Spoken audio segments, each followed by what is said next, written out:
to track it out a little farther to give folks a better idea of where that's coming. We'll track it from that area of rotation.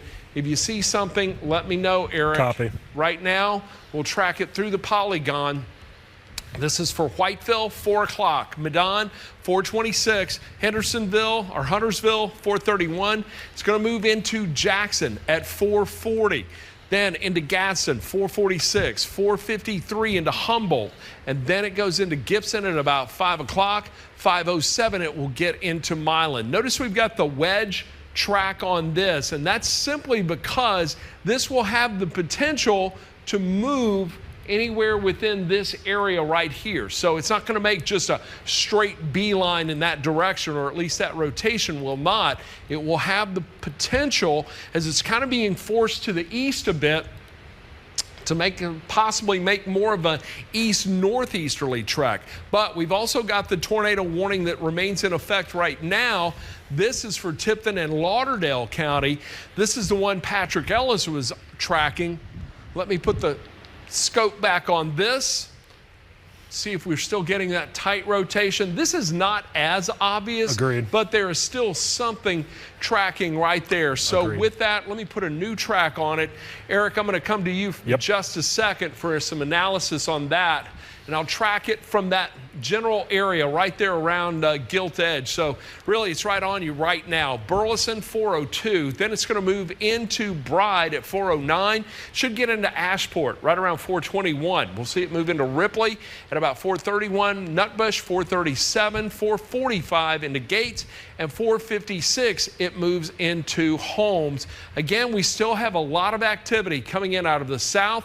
This should move north and then merge with the line that's coming in from the west, but that line is going to be potent in and of itself. If you're in your home, you're going to be in good shape to ride this out, but I encourage everybody to just stay home, get home, and stay there throughout the evening. It is a first alert weather day. We do have a high risk of severe storms in the area. The potential for long track tornadoes is there today, as this system is now just really beginning to evolve right on top of us with this first round. That second round back to the west, that comes on through this evening. Eric, you want to give them a little advice on where to be as these storms are moving through? Yeah, absolutely, Ron. So this is going to be, as Ron noted, this is just kind of the first round, and we have many rounds not only for the rest of this evening, but into tonight and really over the next few days here. So if you do get that first notification here on your mobile device, as far as where should you head, it's that interior room of your house here, ideally into a bathroom or a closet. And keep in mind, if you're in a two-story house, what is above you here? If there's a refrigerator,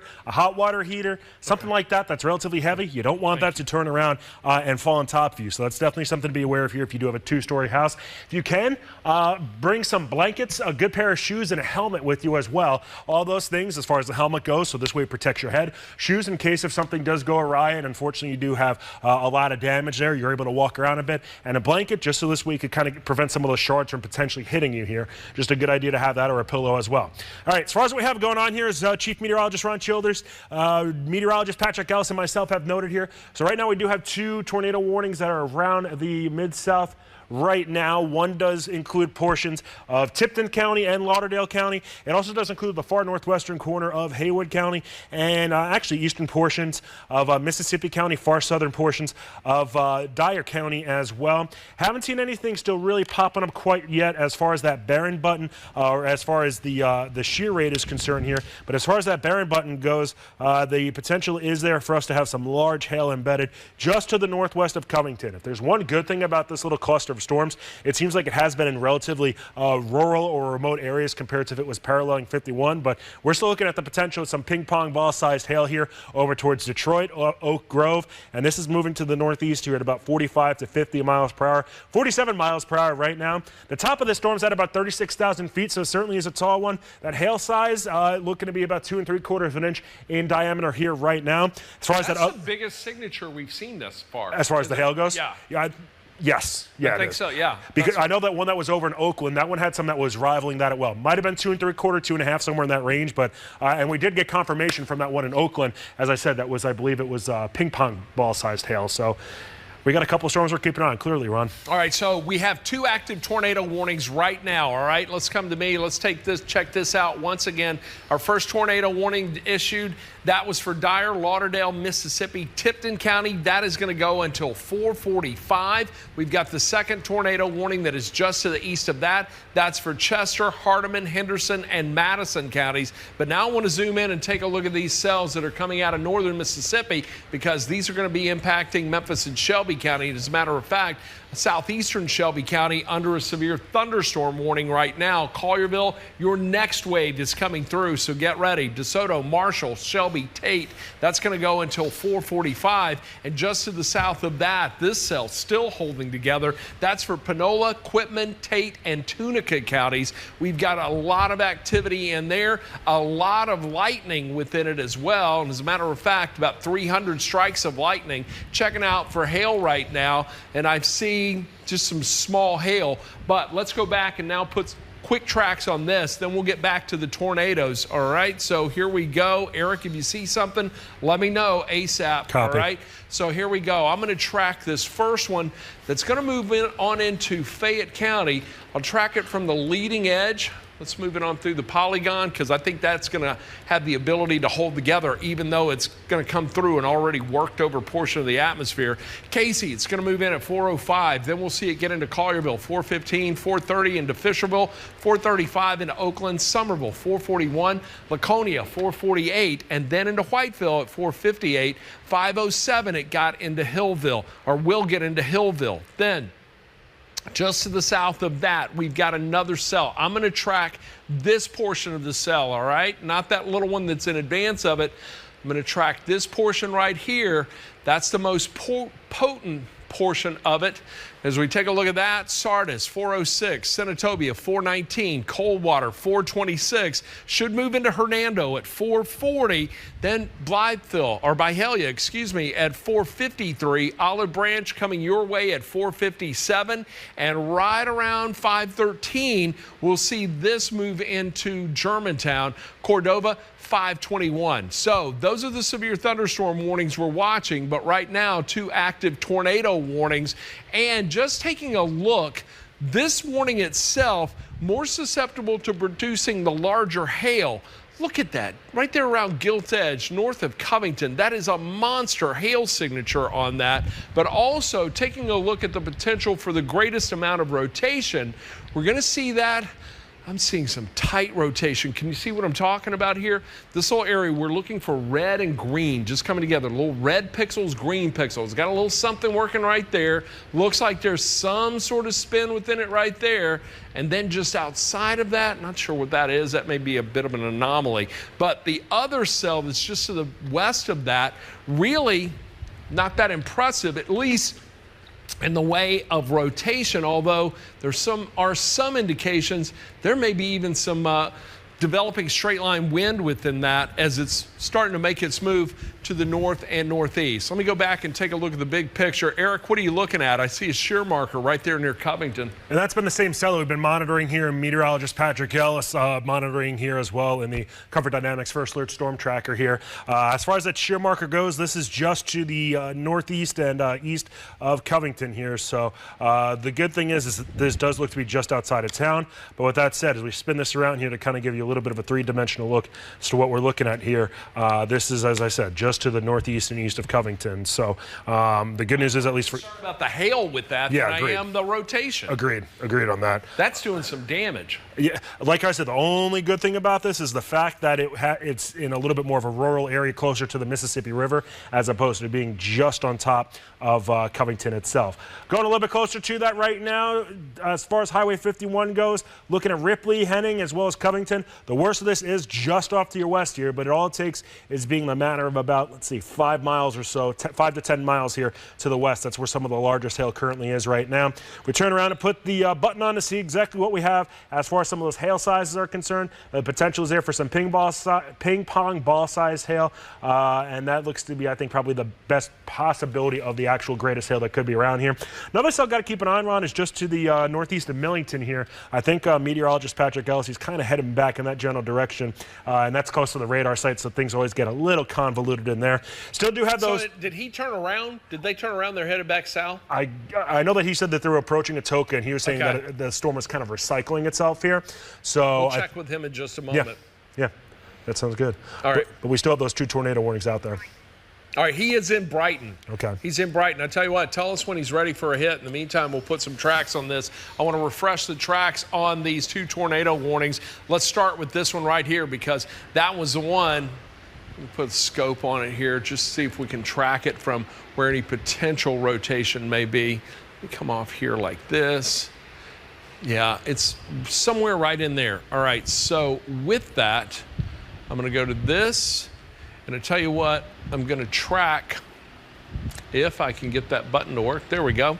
Let's track that from right here through the polygon. So I'm tracking it right there around that area where we're seeing the rotation. So Whiteville, 417. And look, already to the north of that area, it's coming down heavy. You may even be getting some hail with this, some gusty wind, but it's the area of rotation that I'm tracking right now, the potential tornado. So no visual confirmation, but radar indicated. So Whiteville, 417, 434 into Woodland. Then it's going to move into Bells at 449, Jackson, 455. We'll see it get into Humboldt at 505, 519 into Trenton, Lexington, 527, and then into Wildersville at 535. Now, that's for this area of rotation that's on the back side of that cell itself.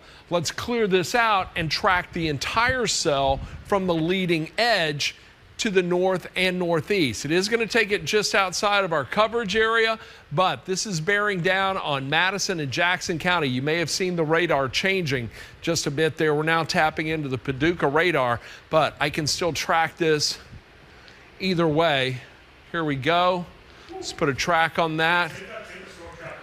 Do it, do it. Take the storm tracker. Let's go. Take the storm tracker. Let me show you. Oh, that is something else. That's the rain they're driving into. Patrick, do you want to tell us what you guys just hit?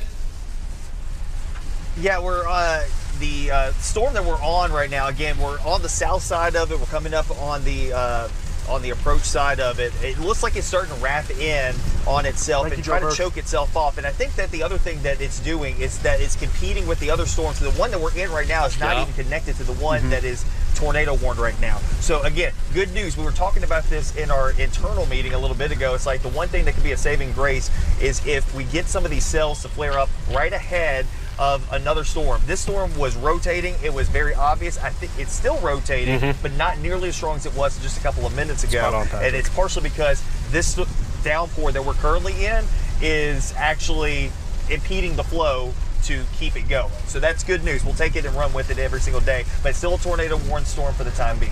Patrick, you guys still going to jog it up 51 kind of towards Covington, Ripley, etc.? Yeah, we're currently we're on the south side of Covington, not far away.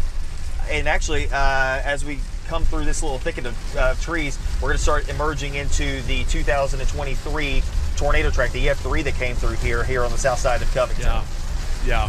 So we're just, 2 days beyond the second anniversary of the 2023 storms that devastated Wynne in Cross County, Arkansas, and then came on through Covington. Now here we are 2 years and 2 days later, and we're tracking another significant severe weather outbreak for the Action News 5 coverage area. As I mentioned, we're just getting going. We've got this cluster of storms right now that are moving through.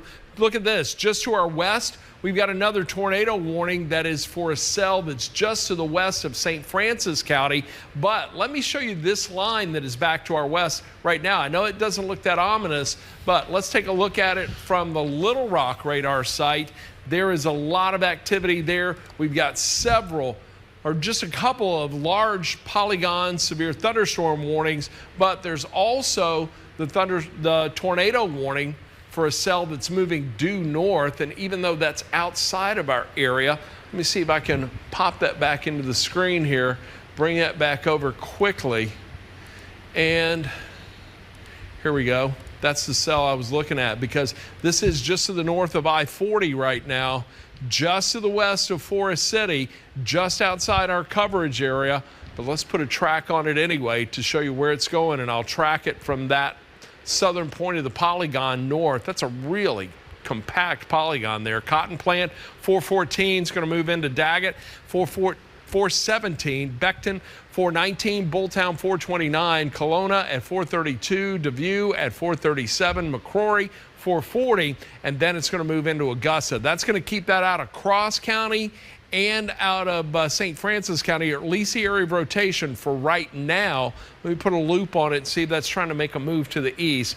It may clip, if it continues on that path, it could clip northwestern Cross County. So folks that are up in that area, I want you to stay weather aware, as that cell is still to your southwest, but it is rapidly moving in your direction and driving to the north. So just to the northwest of Wynn, we'll likely see this come on into play, and that could impact a few communities.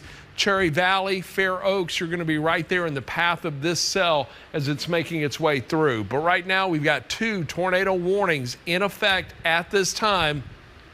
The first, that's the one Patrick Ellis is tracking for Haywood, Lauderdale, Mississippi, and Tipton County.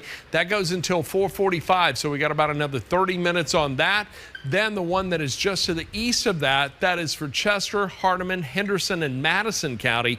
That goes until 5 o'clock this evening. And then we've got this cluster of storms that's down in northern Mississippi. That's making a push to the north. This is going to be impacting areas primarily along and east of the Mississippi River. For areas along and west of the Mississippi River, it's this line that's going to make its way in as it pushes on through. And right around 6, 7 o'clock this evening, I think we should see that starting to enter this area right here and then make a push to the east. That's going to be the next wave that impacts West Tennessee, northern Mississippi as we get into the evening, and will likely linger well into the overnight hours. So right now, several warnings. I see a severe thunderstorm warning just canceled, but the tornado warning for Madison County, that remains, as does the one that is in place for northern Tipton, Haywood County, southern southwestern Dyer County. You're included in this tornado warning, as is a portion of Chester County, again, just to the south and west. Eric, what are you looking at? Some new info with skits? Been bouncing back and forth between just some of the storms to the south, some of the ones to the north here. I will say it does look like that the rotation's definitely trying to tighten itself, actually, I think, up a little bit now between Covington and Ripley. So if you are in Ripley, Tennessee right now, I have to point that out here, not necessarily Ripley, Mississippi, but in Ripley, Tennessee, make sure you get in that safe place. Go into an interior portion of your house, put as many walls between yourself and the outside world, and be ready for the possibility here of a tornado. The good news is about these tornado warnings thus far, we haven't had anything confirmed on the ground quite yet, and obviously we hope to keep it that way here, but that is certainly something that we are monitoring here. Meteorologist Patrick Ellis continues to move up to the north here, kind of moving through Covington right now, and it's kind of on the far back side of that storm, but he is approaching it here. We still have that tornado warning that is off to the northwest right now, in which Jackson, Tennessee, kind of getting into the bullseye or the middle of that warning here. The good news is Fayette County was taken out of this as far as the warning goes, but it still does include Haywood, Hardeman, Madison, as well as far eastern portions of Crockett County. Then down to the south into Panola County, I believe there was a new severe thunderstorm warning that has been issued, or it's about to be issued here. That is going to be another one to keep an eye on here. But Ron, up to this point, we haven't had any sort of confirmed tornadoes yet.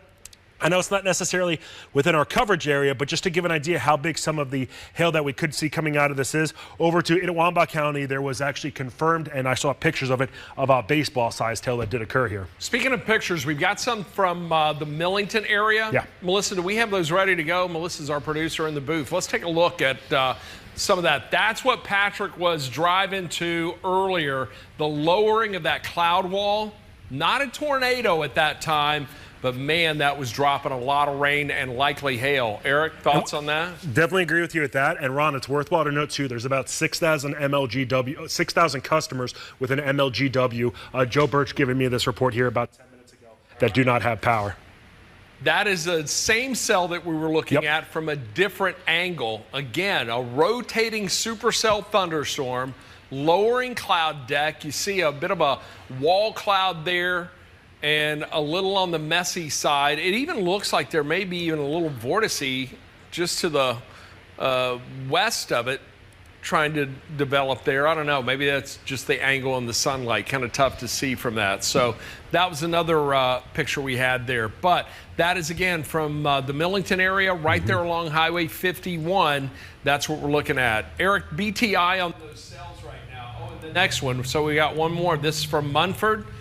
And you can see in the distance, that's a heck of a storm right now. It is. Eric, the BTI on that, what are you looking at? So those numbers are down to about a 4.3 now, so at least that number has slipped a little bit here, but it's still a tornado-warned storm, so of course we want to treat it as if it is a tornado on the ground here. So as far as we have for any of the shear rates or anything kind of eye-catching, I guess, per se, still looks like we're doing okay. Nothing that's real ominous right now. Right around Henning, headed towards Ripley. Ripley, Tennessee, this is headed towards your area at 423. The time is right now is 4:18 on this Wednesday afternoon. Put as many walls between yourself and the outside world. Get into that interior closet or a bathroom. Stay away from windows. Bring a blanket or a pillow or a helmet or a helmet. All those things with you here, so this way you can protect yourself if there is some flying debris out there. As far as what we have a little bit further to the south right now, fortunately, there's nothing really catching my eye or attention right now as far as the rotation detector goes. And for the base velocities, you don't necessarily see something that's too bright right now. So there is good news within that. I will say, Ron, as far as the one storm that you were talking about that might scrape the far western corner of Cross County, that's one to keep an eye on. The good news is it doesn't look like it's going to be anywhere near wind as far as where we could be seeing some of that broad rotation right now. But I know especially when it gets to be this time of the year, people in wind, you are certainly very much aware of what we have going on in the world of weather here around the Mid-South. If you haven't necessarily heard us talking about your given community, that is a good thing, folks. If you're in Coahoma or Quitman counties, if you're in Oxford, if you're down in Batesville, thus far you've been kind of smooth sailing over towards Benton and Tippah counties. While you have had a severe thunderstorm warning at times, you don't have one around right now, but there is one that is near Hickory Flat. That looks like that is headed towards Ripley, Mississippi. And over towards Corinth as well, you have a severe thunderstorm that is headed in your area as well, Ron. All right, Eric, let's take a look at the big picture because we got a couple of new severe thunderstorm warnings right now. We're still tracking these tornadoes, but I want to focus right here on northern Mississippi, where we just saw moments ago a new severe thunderstorm warning. This one now is going to include Benton and Marshall County. Let's take a look at that. This is going to be for Benton, Lafayette, Marshall, Tate County. That's going to go until 5:15. National Weather Service really looking at this portion of the storm right here. Oh, and that just went tornado warned. Just went tornado warned. Let me give you the info on that. Here we go. And that did look ominous. As we take a look, tornado warning, Lafayette, Marshall, Panola County. That is going to go until 5 o'clock. Let me put a quick track on this right now. I'm going to track it from this area, and that's pretty well-defined area of circulation. So here we go. Glenville, 432. Aiken, 441. Bett, 446. I want you all to get to the lowest level of your home, into your storm shelter or the safest place in your home. Make sure that you have the Action News 5 First Alert weather app with you. Make sure if you have a weather radio that it is on. Volume is up in the event of any additional warnings, but for right now, you're under a tornado warning.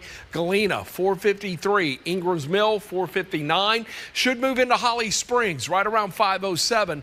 Atway, right around 517, and then into Collierville at 524. I think this line may actually, or at least the area of rotation, may move just to the east of Collierville, but nonetheless, you're still within an area that is in close proximity to this and have the potential for even the cell that is west of that to start to tornado, as it too is starting to show some signs of a little bit of inflow. But let me take a closer look at this one right now.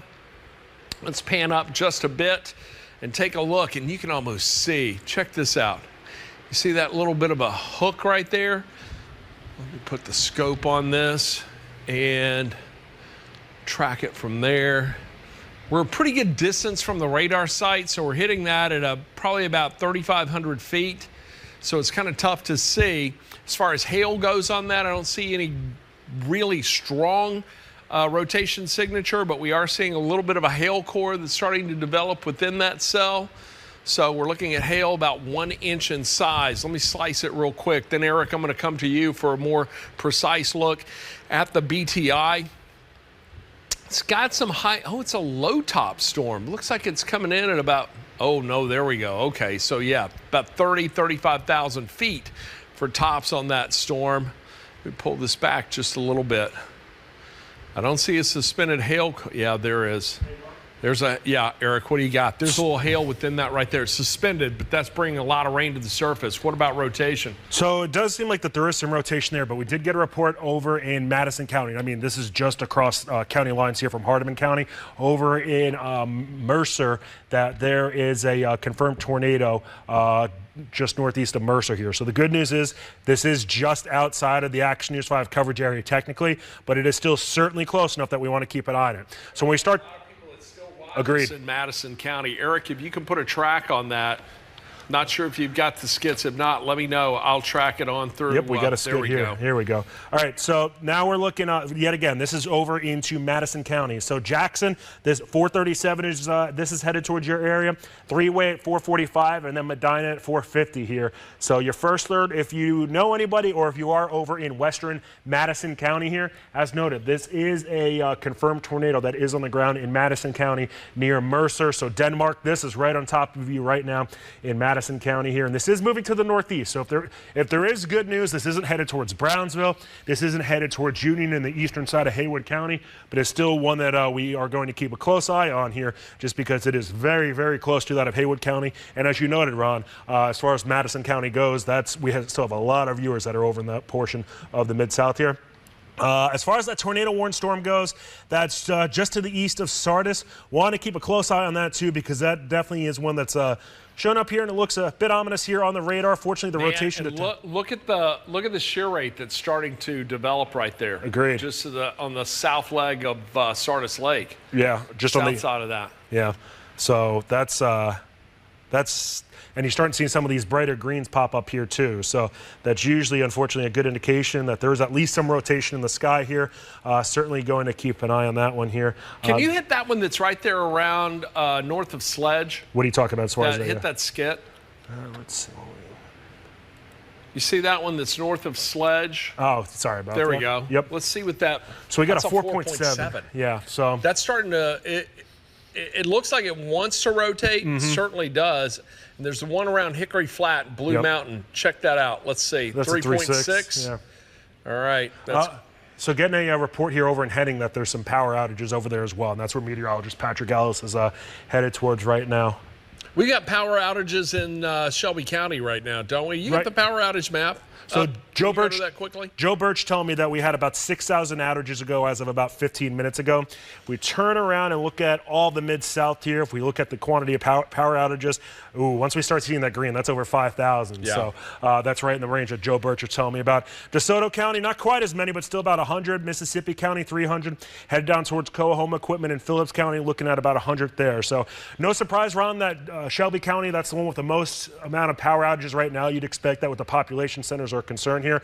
But the tornado warnings, so we have 3 of them that are in place right now. One that does include portions of Lauderdale as well as northern Tipton counties. We have that one that's confirmed on the ground into western Madison County, and then the one that's a little bit further to the south as well. Is there one that's kind of really catching your eye at this point? Well, that one that's around Jackson, is that I'm seeing a bit of a, I don't want to call that a PDS, but notice the outline that's on my map. Can you see that?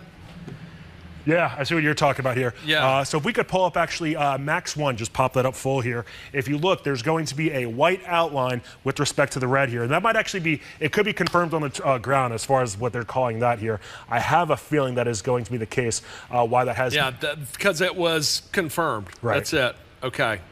So that makes sense that it's going to have that white outline on it here. The good news is, yet again, that it's not good news. Let me rephrase that. It's headed towards Jackson. That is confirmed on the ground. The reason why I said it was good news at first is because it isn't necessarily headed to our Mid-South communities. It's headed to the northeast towards Jackson, Tennessee. Certainly, we don't want to see anybody get hurt anywhere around the Mid-South or just the region in general here. But if you know anybody that's in Jackson, Tennessee, give them that first alert. Make sure that they are aware that they do have a tornado warned storm with a tornado on the ground that is headed towards their area.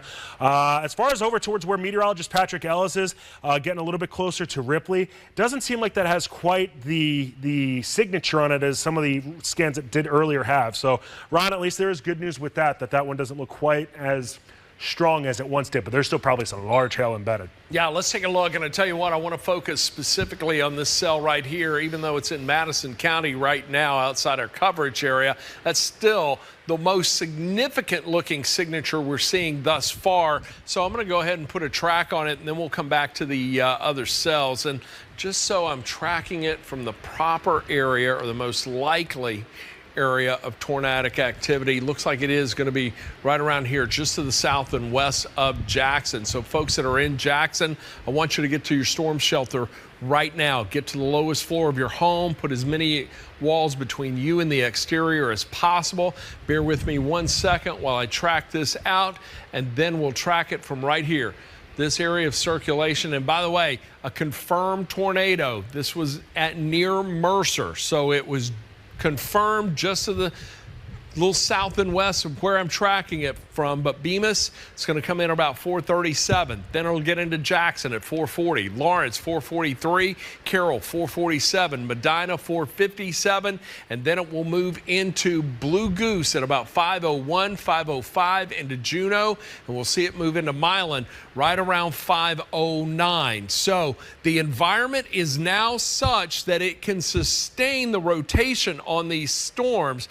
Were you seeing a debris ball on that, Eric? I'm looking down at your map. I can't see it on mine. Let's take a look at your radar. You've got a little better algorithm on it. Let's check it out. That certainly caught my eye as well. So when we start talking about the potential of the debris ball here, the thing I want you to look at is this area of blue that's just to the east of Sardis and just north of the lake here as well. Once you start seeing that blue, that's usually an indication that there's at least some sort of debris getting picked up and thrown into the sky. Now, it could just be water.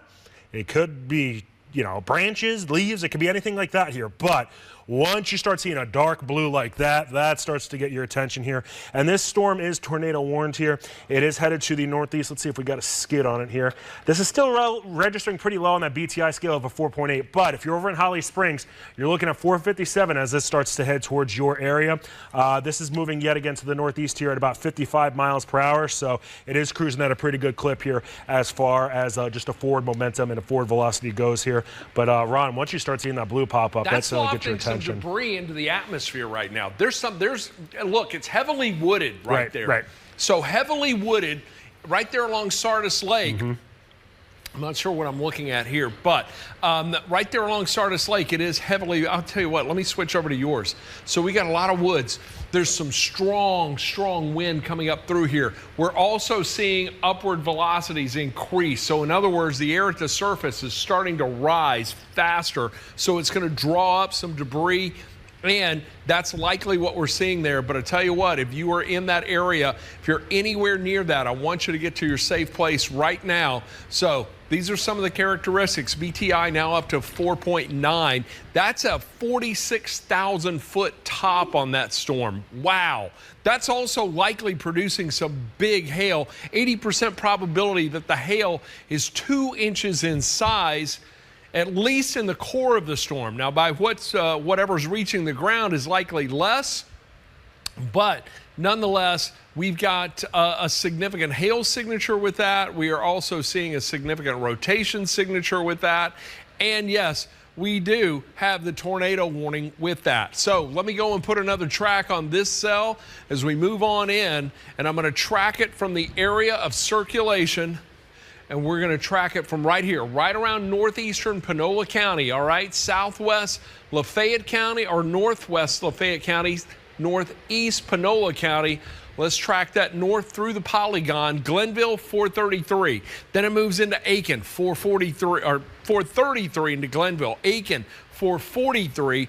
Gets into Tullahoma right around 449. Should see it then move into Galena at 453. Gilton, 504, Holly Springs 508, Attaway at 517, and then moves into Piperton at about 427. So we were getting a debris signature on that. We are seeing a tight couplet right here a tight area of rotation. That's that area that is in red. That's where we have the red and the green coming together. That is air moving away and toward the radar. I'm trying to zoom into that so I can get a little tighter view. There we go. There's a well-defined inflow notch right there, and you can even see it as it's coming on through. That too is starting to look like a classic supercell thunderstorm, and the rotation right there in that area. So if you are anywhere in this location, you need to be in the lowest portion of your home, lowest floor of your home, away from windows. Don't try to get a picture with this, all right? Don't. Everybody wants to take a picture now. Let this pass through. Just stay safe. Make sure you've got your family with you. Make sure everybody knows your storm plan too. Where is the place to go? And what do you take with you? You want to make sure you've got flashlights, batteries. You want to have maybe some candles in the event of power outages. You want to make sure you've got ways to get warnings, and that comes with the First Alert weather app and a weather radio with the battery backup in it in the event power goes out. But right now, an active tornado warning that will remain in effect right now for Lafayette, Marshall, Panola, Tate counties until 5 o'clock. So we've got another 27 minutes to go. Eric, you're still showing that significant debris signature. That's an indication that debris is being lofted into the atmosphere. You want to talk a little more about it? Sure. So that area in blue that you see popping up right over my shoulder right here, this is where we are talking about, just to the north of Sardis Lake right now. Some different areas that you might be familiar with if you live in this portion of really kind of where Panola as well as Tate, Marshall, and Lafayette counties all intersect each other. Ebenezer Baptist Church, Mount Vernon Cemetery. What else we have over there? Just east of the Safari Wild Animal Park here. That's the general area that we're talking about. And this is moving off to the northeast. So if you live over in Holly Springs, you are under a tornado warning right now. And this is the storm that you really have to keep an eye on here as it does continue to move itself to the northeast. Turn around and see if we got a BTI number or a skid on it. We have a 4.9 right now. So that's been kind of hovering right around that 5 number, between really about 4.5 and 5.3 as of late here.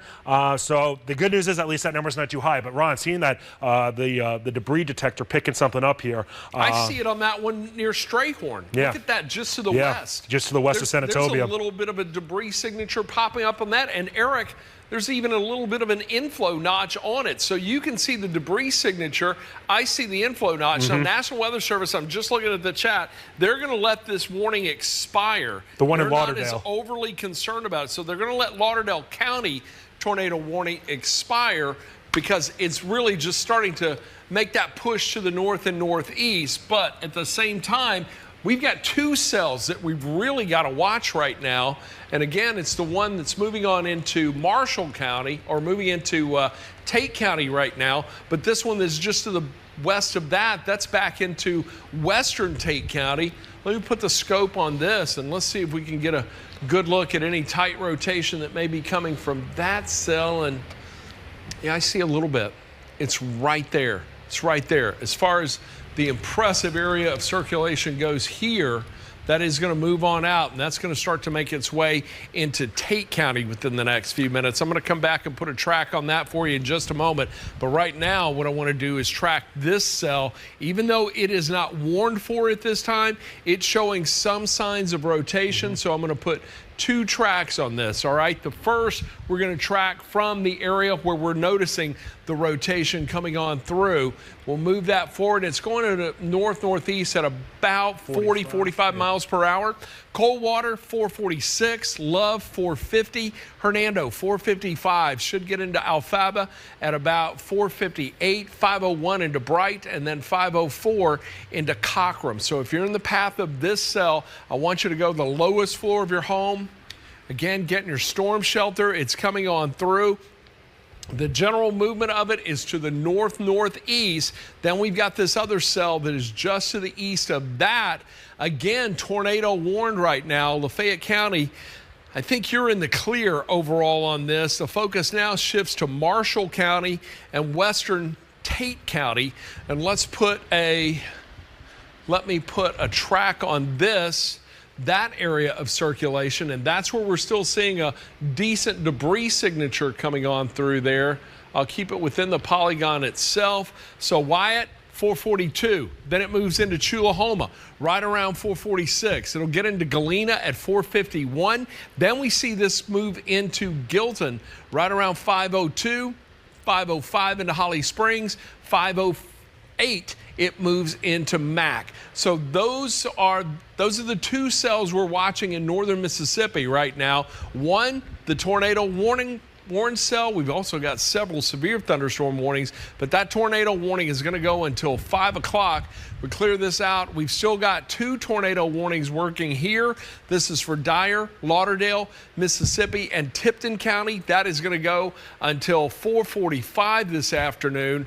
That cell really starting to make a move out of Lafayette County right now. It's about to bear down on Dyer County. A lot of lightning in there. We're going to see that also clip Crockett County just a bit. And that warning should get dropped here. You think, are they saying they're going to let it go? Yeah, they said it. I'm surprised it hasn't actually expired quite yet on that. But National Weather Service saying that it had expired here, or it's expiring here at 4:46. Okay, so here we are, 4:45. They're going to let that go ahead and go. But we still got the warning for Madison County.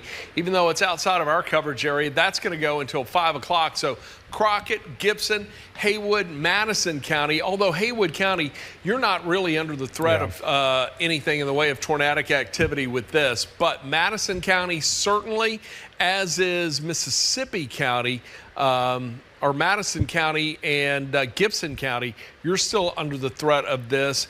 And I also think that Crockett County is in a pretty good position in relation to this, at least.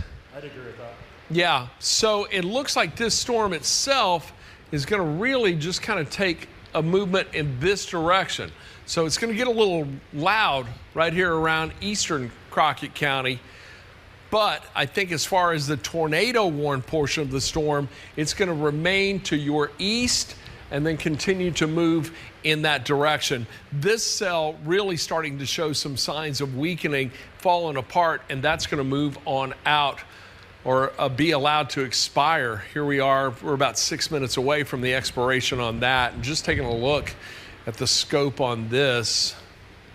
Yeah, that's broad scale rotation within there. Really nothing significant. Spectrum width, that shows us where a lot of turbulence is. That's not even impressive. There's much more of it right here around Madison County that we're seeing with this cell. So that cell, we were talking earlier, Patrick Ellis was talking about this, this cell just kind of zapping some of the energy from the cell that was moving along 51, and it looks like that's the way that has played out. Where is Patrick right now? Is he in Haywood County? I think he might be in Lauderdale County going up towards Ripley. He's in Brownsville. Oh. Can we check in with him? I want to check in with him in just a moment. Let's take you back to the main view here and show you all the activity we've got working. So this cluster of storms primarily impacting areas along and east of the Mississippi River. Eastern Arkansas, I know we're not talking about you right now. That's a good thing. There have been no severe thunderstorm warnings for our counties that we cover in eastern Arkansas, but we're also watching this line to the west. That's going to be moving in and is likely going to get there around 6, 7 o'clock this evening, and that's when we're going to see our next round of more significant storms moving on through. And right now, I know it doesn't look that ominous, but at the same time, I don't think the storms we're dealing with at this time are going to be enough to zap the atmosphere of the energy that will allow these storms to really start to tap into some untouched atmosphere and intensify as they make their way closer to the Mississippi River. But right now, all attention primarily on West Tennessee and northern Mississippi with 3 active tornado warnings at this time. And for this warning that's right here around, that's moving on into southern Marshall County, that was showing a debris signature moments ago. Let me go back in and see if I'm seeing anything here. I do definitely see an inflow notch right there. Then I see that rear flank downdraft coming in behind it, and you can even see that on the next route a little more specifically, but I'm just looking at the potential for some rotation here, or significant rotation. This area right here, there's something, but that may be a microburst too. It looks like, if nothing else, Ron, on my side of things here, yeah, it doesn't look like there's being something picked up here, or that there's debris necessarily in the air, like how I saw here just a little while ago. So if I turn around, this is on a 30-minute loop that you're about to see this. Let me get some of this stuff off of here. Notice as far as you kind of see a little bit of yellow coloring that starts to pop up here. That's kind of what we're keeping an eye on here as far as that potential debris detector here, especially as we get closer to Holly Springs here. So Holly Springs, your first alert, you want to make sure you get into the interior of your house here, because you are indeed under a tornado warning right now. And this is headed, I'd say, closer to you than it is to Byhalia right now. Even if you don't necessarily have that tornado confirmed on the ground here, you still want to treat any tornado warning as if it's an active warning with a tornado on the ground. Get into the interior of your house, put as many walls between yourself and the outside world, and certainly make sure that you protect yourself. Have some blankets, pillows, or helmets on standby here, so this way, if you do get that tornado to come through your area, it gives you at least a little bit of additional protection here as well. As far as what we have for a BTI number, that's at about a 4.8. If we go a little bit closer to Coldwater and Hernando, this is more in the range of a 5.4. And as far as some different places and times that we have here with that storm that's just to the north of Senatobia and Coldwater and headed towards DeSoto County and Shelby County, this is indicating that we'll be in Hernando by about 4:52. The time right now is 4:43 on this Wednesday afternoon. Horn Lake 5:02, South Haven at 5:04. Olive Branch, you're looking at 5:07, and then for Memphis International Airport, that is more in the range of 5:09. So that might be the next one to really start to keep an eye on here as it does start to race to the northeast. As far as we have for active warnings here around the Mid-South, we still have 3 tornado warnings in the area. The one that we're keeping the the 2 that we're keeping the closest eye on right now is over towards Jackson, Tennessee, and then down closer to Holly Springs. I'm worried more about the one around Holly Springs. Agreed. Just because the way it looks. Hey, so Ron, if we're in Holly Springs right now, if you're along Highway 22, if you live anywhere near there, what should we be doing here as far as just precautions? Obviously, getting in the interior. Get in your storm shelter. Yeah, just make sure your family is aware. Yep. If you've got neighbors, relatives, call them. Let them know right now there's a tornado warning and a very good signature of a tornado moving into Marshall County, the southern portion of it right now, southeastern Marshall County. We're even getting a debris signature on that. So you want to make sure that your family, your friends are safe and aware of what is going on in the storms that are moving through. So did you have something? Were you showing something? Okay. I was looking over my shoulder. I saw something. But look, we've got a tornado watch in effect until midnight for the entire Action News 5 coverage area. We have a highly charged atmosphere and a very volatile environment in place and a high risk of severe weather over a good portion of West Tennessee, eastern Arkansas, virtually all of our counties in eastern Arkansas, a couple of counties in northern Mississippi, but the moderate risk extends and covers the rest of the area. So that high risk is a 5 on a scale of 1 to 5. So this is a significant threat. This is an environment that would support long track tornadoes. In other words, a tornado that would form and just stay on the ground and keep on churning. All the elements are there to support that. Then we get to tomorrow. It's not over. The enhanced risk remains because we're going to see the front that's driving all this just drape over the area and stay there. The Gulf is opened up. We've got moisture and warm air flowing in and feeding that line, and it's going to continue throughout the day. Thursday, we'll likely see another round coming in late morning, early afternoon, and again in the evening. And then it doesn't end there. We've got an enhanced risk on Friday for our eastern counties. That's going to spread east to Saturday for the rest of the area. So we are looking at first alert weather days for today, Thursday, Friday, and Saturday, as severe weather will impact the Mid-South, and all areas will be impacted by this over the next 4 days. So it is imperative that you stay weather aware. You have the Action News 5 First Alert Weather app. Your family, your friends know the setup that's going on right now and this long stretch. So we're talking about 82 to 86 hours of severe weather. We should see this finally clear out right around 2 or 3 a.m. Sunday morning. A more tranquil pattern will follow. But in the meantime, we've got a long road to hoe, and this is just the first round of it, with our next round and punch coming in from the west as we get into the evening hours. Eric, that debris ball still showing signs of holding together for this cell that's right here in Marshall County. What are you seeing? You got a new skit or update on that? So, Ron, it looks like while there definitely is still something trying to get picked up here into Marshall County, and that storm's racing off to the northeast here at about 50 miles per hour. Still keep an eye on the storm that is just to the north of Coldwater and Senatobia as well. So if you are over into Hernando, you want to make sure you get into your safe space while you're not under a tornado warning right now. It does look like there's at least something trying to get lofted here as far as debris goes. It might just be something as simple as just leaves or something like that, but it is still noteworthy to point that out here as far as just to the north of Coldwater, approaching Hernando at about 4:55, Olive Branch 5:09, and Memphis International Airport at 5:12. You see some of these times just got updated here as well. Over into Hernando, your first alert here as far as maybe seeing some rotation going on here, and just kind of taking a closer look at this here just to the northeast of Arcabutla Lake. That's the area to keep an eye on as well. Still want to talk about the active tornado warnings that we have here in Marshall County. Still don't necessarily, we don't have any confirmation of anything on the ground. Good to point that out here. But at least the potential some debris is possible here within this given storm. So what you're looking at here, and I know there's a lot of different things flashing. The things that are flashing, those are tornado warnings and severe thunderstorm warnings. The severe thunderstorm warnings are in orange. The ones that are in red, those are tornado warnings. And right now we have one of those that's in place. As far as when you start seeing some of these darker greens indicated here, looks like we might have some broad rotation occurring here just to the southwest of Holly Springs and Holly Springs. This is bearing down on you in about 15 minutes. At 5:02. The other signal from Patch. Can we take him? I think he may have some pertinent information for us. You all right with that?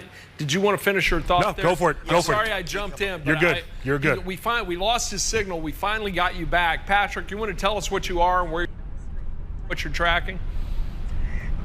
Hey guys, just so you know, we are working our way, excuse me, working our way through Brownsville right now. So we are repositioning ourselves after the storm that we were on, going up through Covington and Brighton and Atoka and Munford.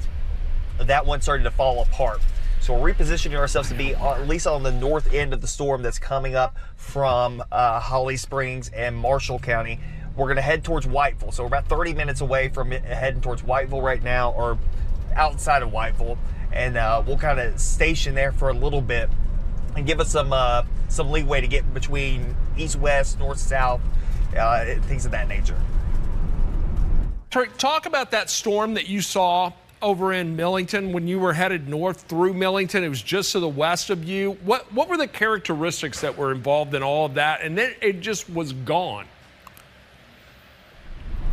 Yeah, that was the thing. It was all of a sudden it just kind of faltered. I think what it was that we were having the storms that were flaring up really quickly and impeding the flow ahead of it. I do want to take you outside though, and you know, it's obviously rained here in Brownsville, but look what's going on when we look off to the west. Oh, let me go the other way.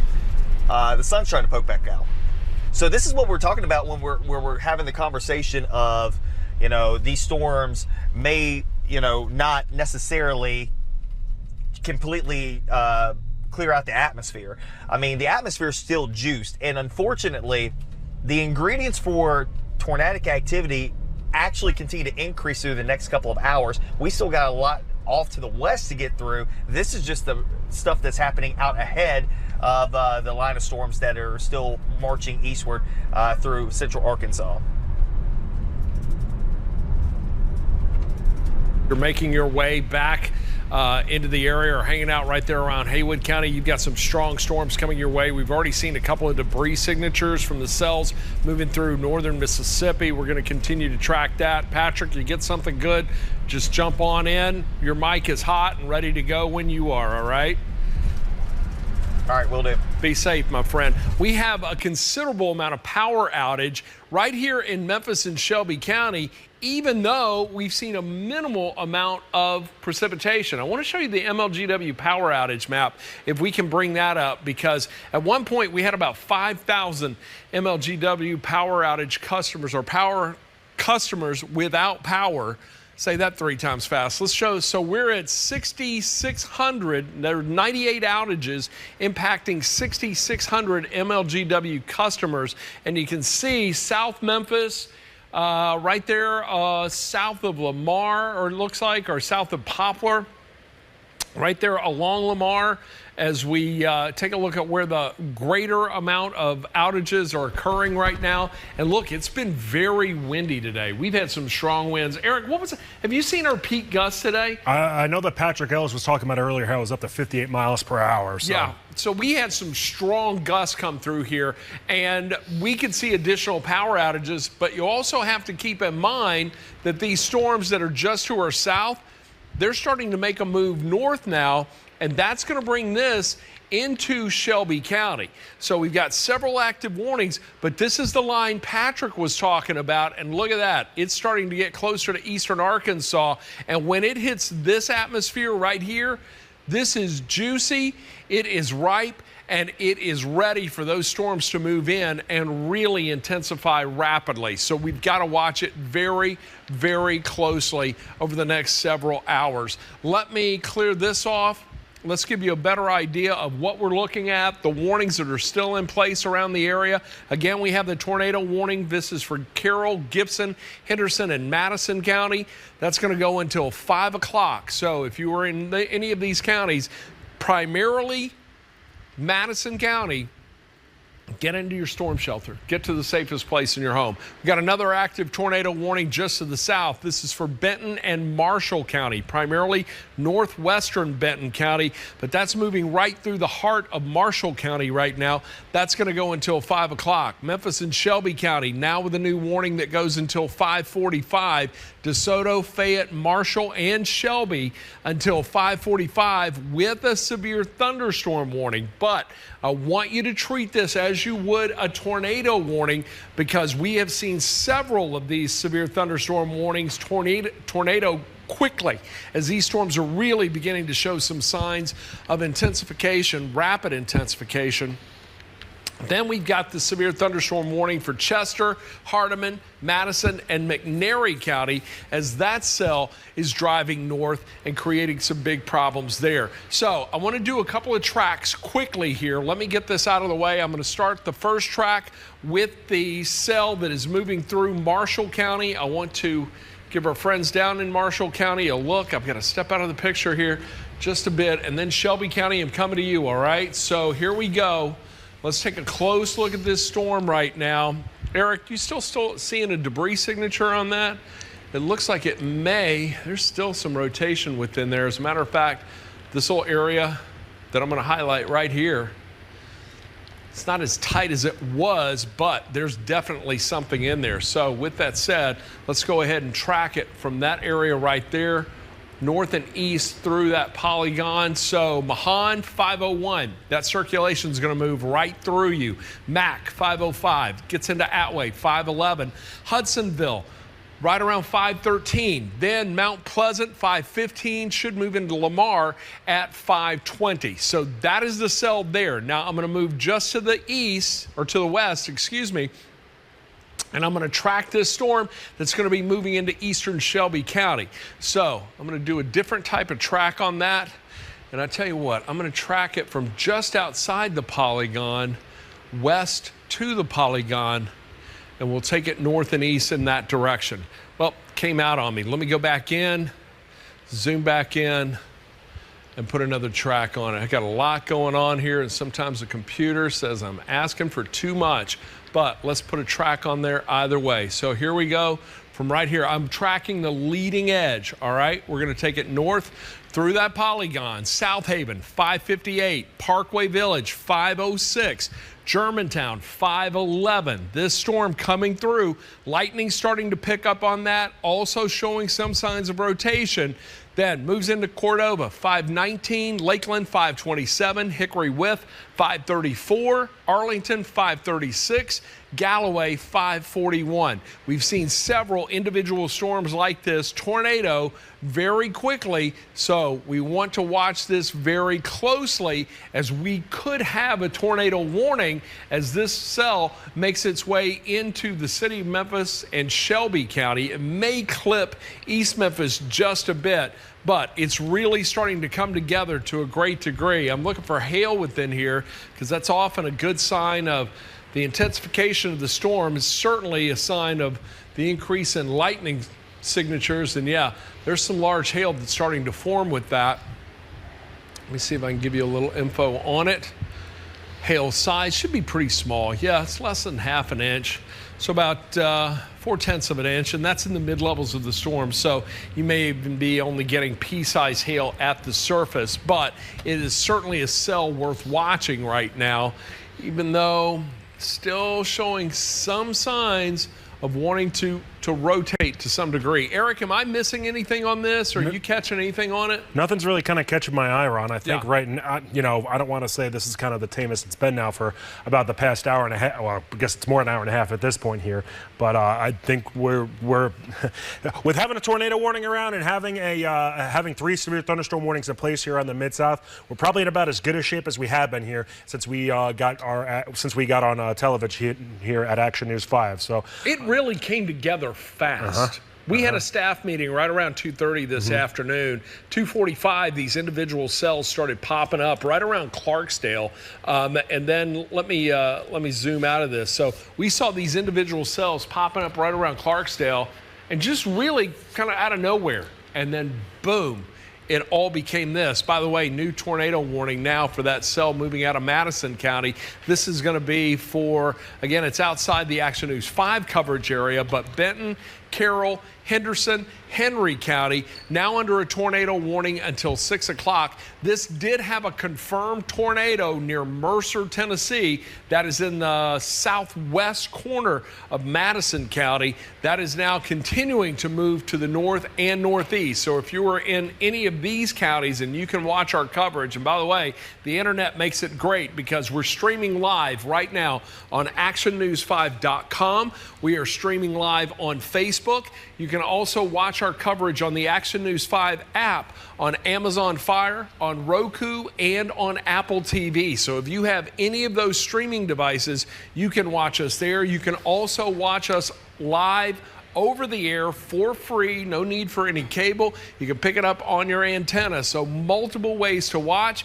And should you lose power as these storms are moving through, you can also watch us on the Action News 5 First Alert Weather app. So I invite you, and I'm going to mine right now, I invite you to download that right now. Go to your app store, just search WMC. You can download it, and if you scroll up just a little bit, you'll see an area right here that has the forecast videos. It's got our live coverage in here where it says watch live, maybe tough to see, but also another important feature with this app, should there be damage, should there be hail, if you've got interesting pictures, cloud structures, what have you, you can take a picture and then scroll to the very bottom and hit submit photos, and we'll get those and we'll be able to put them on the air for you this afternoon and this evening. So a lot of ways to watch us, a lot of ways to get our coverage. Right now, meteorologist Eric Brill is with me. Patrick Ellis is in the Comfort Dynamics Storm Tracker. He is out and about in Haywood County near Brownsville right now. These storms are moving in his direction, so he is set up in a perfect position to watch these storms come on through, and he'll be giving us reports throughout as these move in his direction as they come in from the north. Eric. Hey, Ron, there is good news that tornado warning was able to be dropped now in Marshall County. So that is great news. As of this very moment, across the Action News 5 coverage area, we are in theory out we are in theory free of tornado warnings. The reason why I say in theory is because there are still some tornado warnings that do include Madison County. A lot of this is now to the northeast of Jackson, Tennessee. But with that said, we still have a couple of different things that we're keeping an eye on here, especially just to the northeast of Hernando and it's starting to get a little bit closer to Olive Branch. I think that's the next one to really keep an eye on, Ron. And we've been kind of monitoring that one that was near Arcabutla Lake as that's scooting itself to the northeast here. That's at a BTI that's been kind of in the middle to low 5s right now, and that's the case as it's at a 5.2. So while it's not necessarily a tornado-warned storm, it looks like it is trying to get just a little bit of rotation. It is trying to tighten itself up ever so slightly here. That's a significant number. Yes. Once it starts to climb above 5, that's when we watch it closely. Right. When it gets to 7, that's when we know we've likely got a tornado. Right. But that is approaching Shelby County right now. And Eric, I'm going to let you drive for just a second. I'm going to bring in the future cast to show folks in just a moment. So I'll let you drive until I get this set up. Sure. So this is moving to the northeast right now, to the north-northeast at about 52 miles per hour.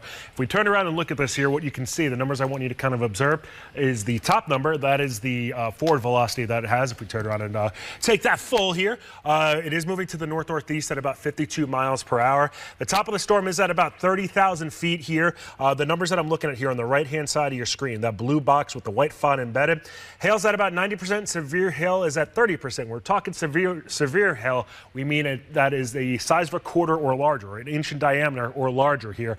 And the possibility of that is about a 90% chance. The other thing to keep an eye on too is this bottom number, this BTI number. It's at a 5.2 right now. That is on a scale of 0 to 10. And once you start seeing that number climb above 7, that is usually an indication that there might be a tornado on the ground, or good indication that there really is one. And once the number climbs above a 5, that starts to draw our attention here. Right now, this is pretty much over Olive Branch. Germantown, you can anticipate it to be in your area by 5:14. Collierville, 5:15. Piperton, about 5:82. And then Lakeland at about 5:26 here. With these storms moving to the north and northeast at about 45 to 50 miles per hour, they do have a very quick forward velocity. And something I want you to keep an eye on, too. While these are specific areas that we're keeping an eye on right now, look off to our west. You have a line of showers and storms that extends all throughout central Arkansas. Right now, Little Rock is seeing a pretty nasty severe thunderstorm embedded right now. If we were to kind of take a quick look at that no here. Tornado warnings in that thus far, you know? Fingers crossed that'll be the case here. I mean, clearly we don't want any sort of warnings, but certainly don't want any tornado warnings. Worthwhile to point out, too, as far as that storm that was to the west of St. Francis and Cross counties, that one really kind of dissipated and fizzled out here. I'm not seeing that whatsoever right now. That was one of those what we call discrete cells. It developed in advance of that main line of storms. It was tornado warned shortly, very briefly, just to the west of St. Francis County, right there along the 40 corridor. But now it's dissipated. I think the approaching line is what's zapping the energy that's coming out of that. Agreed on that, and just getting a report right now near Nesbitt that there was a report of golf ball-sized hail that had occurred here recently. So that's pretty serious hail that we're starting to talk about now that's approaching Shelby County over towards Collierville. This is kind of what we're talking about here as far as seeing some of that golf ball-sized hail. We turn around and see some of the different elements that are within here. This isn't necessarily detecting hail that's quite that big, but wouldn't be surprised if we do have some quarter-sized hail that might be popping up here just to the west of Mahalia and near Holly Springs as well. This is indicating dime-sized hail. So fingers crossed that it's dime-sized hail and not quite the golf ball-sized hail that did pop up here, that I'm kind of keeping an eye on different things here. As far as what we could be seeing here, yet again, for that BTI, or that Barron Tornado Index number, it's a 5.3 right now.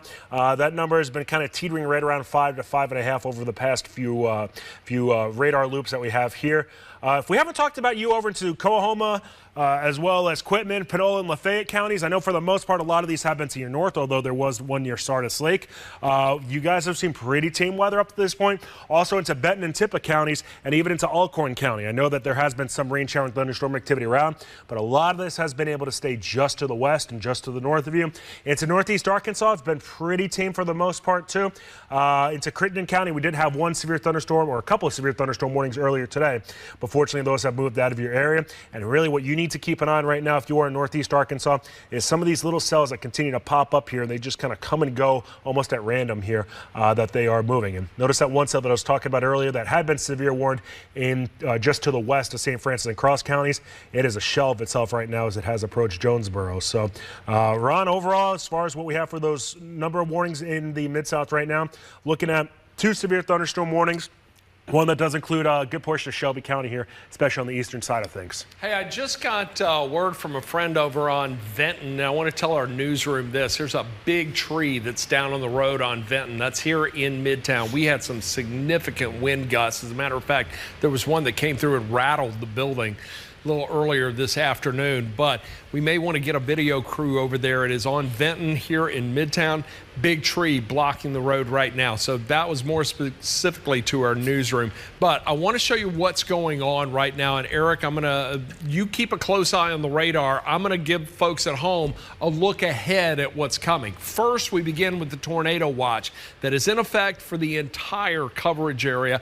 This is going to go until midnight tonight and may very well likely be extended, especially into parts of West Tennessee. I want to start Futurecast off at 5 o'clock. It's doing a pretty good job overall. It's picking up on the cells that are working their way through West Tennessee. The cells that are really over northern Mississippi, they're off about 40, 50 miles right now, but it's got a good handle on the approaching line. And really from now until about 7, everything's going to get absorbed into this line, I do believe, as we see all of this start to come together and make a rapid push towards the Mississippi River by 7 this evening. So look, you want to be home tonight at 7.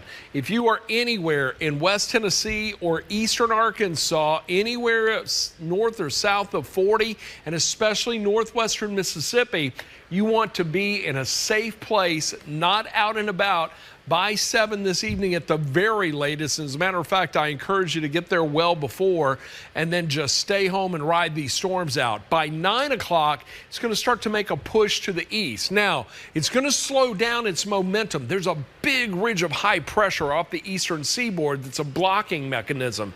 That's what's going to bring in the flooding aspect of this, because we're going to see a tremendous amount of rainfall over the area along that leading edge. There could likely be some tornadoes that develop. There could be hail within the main line itself, but the rain then creates the massive issue of flooding. I mentioned earlier today, I was looking at some data leading into this. Between now and Saturday night, Sunday morning, we could see about 8 trillion gallons of water fall on the middle Mississippi River Valley. That's going to lead to massive flooding, and we could end up with anywhere from about 5 to 10 inches of rain over the Mid-South, but more specifically in parts of West Tennessee and northeastern Arkansas, we could see a foot or more of rainfall throughout the period. Now, more specifically for tonight, this is going to go in the late night hours. By 11 o'clock, this line's still moving east, and we may have 2 very separated areas of activity, one to the southwest and then another one to the east working through West Tennessee. But notice Memphis and Shelby County will still be right in the thick of it through that time period, with the second line coming in behind that main first line. We see a little bit of a lull right around 3 a.m., but we can't let our guard down, because just before sunrise and in the morning hours, we could get another brief pulse up.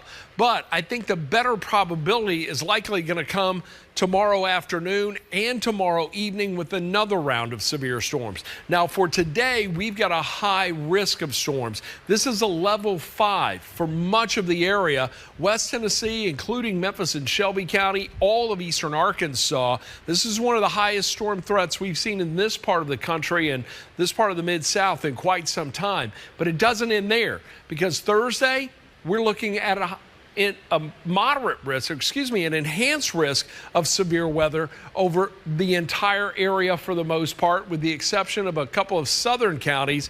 But even into Friday, an enhanced risk to our west, a slight risk over much of the area, and I think that could even be expanded to an enhanced risk as we get on into the day Friday. And as we take a look at our 10-day forecast, we've got a first alert weather day for today, for Thursday, for Friday, and again Saturday. as we're going to see another round of strong to severe storms move through Saturday afternoon and into the late night hours before tapering off to just showers on Sunday. So we're talking about more than 80 hours of severe weather threat for the Mid-South, and it's just begun and will continue into the early morning hours of Sunday before a calmer, cooler air mass sets in to end the weekend and to start next week. And I got to tell you, right now, next week is looking great, but we've still got a lot to get through between now and then. As we go back now and take a look at our first alert Doppler radar, we've got the tornado warning moving outside our coverage area. Still a severe thunderstorm warning right now. It's in effect for Shelby County, and this is going to remain in place for Shelby County, for Fayette County, DeSoto, Marshall County until 5:45. The tornado warned storm that was in Marshall County has now been allowed to just be a severe thunderstorm warning, but there is still the potential for a tornado in that. So we've got a lot of activity still working its way through the area right now. But it is this line that is to the west that we're watching very closely because that's our next one. Eric, what are you looking at right now? So worthwhile to note around that West Memphis, as far as the schools over there, they are going to have a delayed opening with respect to tomorrow. So good to note that here off the top here. And I'd imagine we're probably going to get a few more that will be like that because it's not only these discrete and individual cells that are kind of out ahead of everything, but we have a whole entire line that's over into central Arkansas that is moving from the west to the east here that we have to keep a close eye on. I'm meteorologist Eric Brill, Chief Meteorologist Ron Childers. You've been hearing us here for about the past 2.5 hours around the Mid-South. And meteorologist Patrick Ellis, he's been out and about, excuse me, in the Comfort Dynamics First Alert Storm Tracker here. As far as what we have going on right now with the severe thunderstorm warnings, they do include Shelby County as well as DeSoto, Marshall, portions of Benton County, and into Fayette County as well, and also Tate County for that matter, or just north of Tate County. The reason why these storms are warned is for the potential of 60-mile-per-hour winds as well as 1-inch in diameter sized hail. Collierville, you are seeing some very heavy rain right now. The same can be said for Germantown. As far as the potential hail sizes that are coming out of this, wouldn't be surprised, especially just on the southeast side of 240, really between 240 and 269 here, if there is some quarter-sized hail that is occurring. A little bit closer of a look right now to some of those areas that are seeing maybe some of that heaviest rain right now and some isolated hail.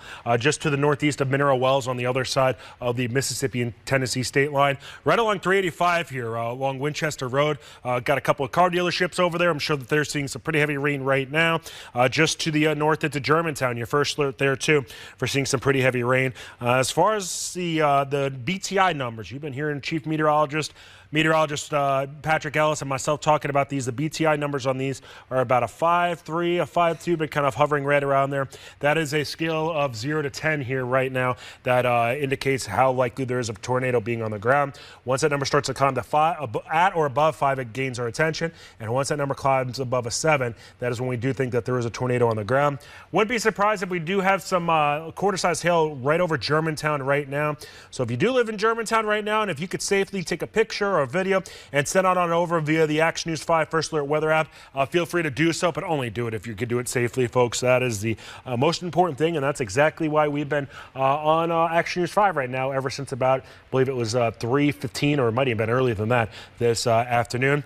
Nothing catching my eye from a velocity standpoint as far as there being any sort of real tight rotation, maybe indicating some spin within the sky or some tornadic activity, but there is at least just some general movement more than anything else. So these storms are all racing to the northeast here at about 45 to 50 miles per hour. What you're looking at now is about a 30-minute loop right now, and notice that these storms, they started in Hernando and they have approached Collierville, so they are scooting to the northeast here rather quickly. Hey, do we have time to check in with Patrick? Is Patrick ready? Patrick, if you're ready for a hit, if you can hear me, just wave your hand in front of the camera. I can see you right now, because I just want to touch base with him to give you an idea of where he is, what he has seen so far. He has been right in the thick of it. He is with Garner Montgomery. They're in the Comfort Dynamics Storm Tracker this afternoon. Buddy, you've been in the thick of it this afternoon, driven through some stuff. Where are you now? Hey guys, we are actually working our way down Tennessee Highway 59. We're working our way back towards Summerville right now. We just got off of I-40. We worked our way back through Haywood County into Fayette County. The storm that was previously tornado warned that was in Marshall County, it's starting to show some signs of rotation. It's coming up very close to, well, I guess it's just east of the roundabout there along 72 and Mississippi Highway 7. So it's about to cross the state line. It started to get a little bit more rotation, starting to get its act together once again. So we're trying to get out ahead of it here in just a second. Let me flip that around. You can kind of see where we're at. Again, we're heading south, well, east along 59, but we're heading towards the south in a general sense here, and we'll work our way towards Summerville and try to get ahead of it here, and may have to just dump off over on 64 and head over towards Whiteville to kind of step ahead of it. But it does look like it's trying to get its act together there, and so we're trying to kind of beat it before it gets over into Hardeman County and into eastern Fayette County. All right, listen, you guys stay safe out there. Be careful. If you see something significant, come to us, all right? We've got your monitor and your signal up over here, so when you're ready to go, just give a hand wave in front of the camera and we'll be ready to take you, all right? All right, you guys, be careful out there. Eric, what are you checking out right now on the First Alert Doppler radar? I've got some pictures coming in. I'm going to get those to the newsroom, and I want them to see some of the sights in the sky thus far, and even some damage here in Midtown. I'm going to work on getting them that. What are you tracking? So, Ron, especially going off of what meteorologist Patrick Ellis was just talking about here, as far as kind of keeping an eye on some of those cells that are near 72 and 70 in northern Mississippi, that's what I am keeping the closest eye on right now, since he did note he did think it was tightening up a bit here. And it seems like there's at least some broad rotation that is occurring near Early Grove, southeast of Moscow, and to the southwest of Grand Junction, right along 72. The thing I'm keeping an eye on right now is this green that's popping up on the middle of your screen right now. You see the cursor on your screen circling it. As far as the velocity goes, there's definitely some sort of broad rotation embedded. You see just above where it says Grove, there's definitely some reds that are right there right now. So we turn around and kind of rock this back and forth as far as that radar goes.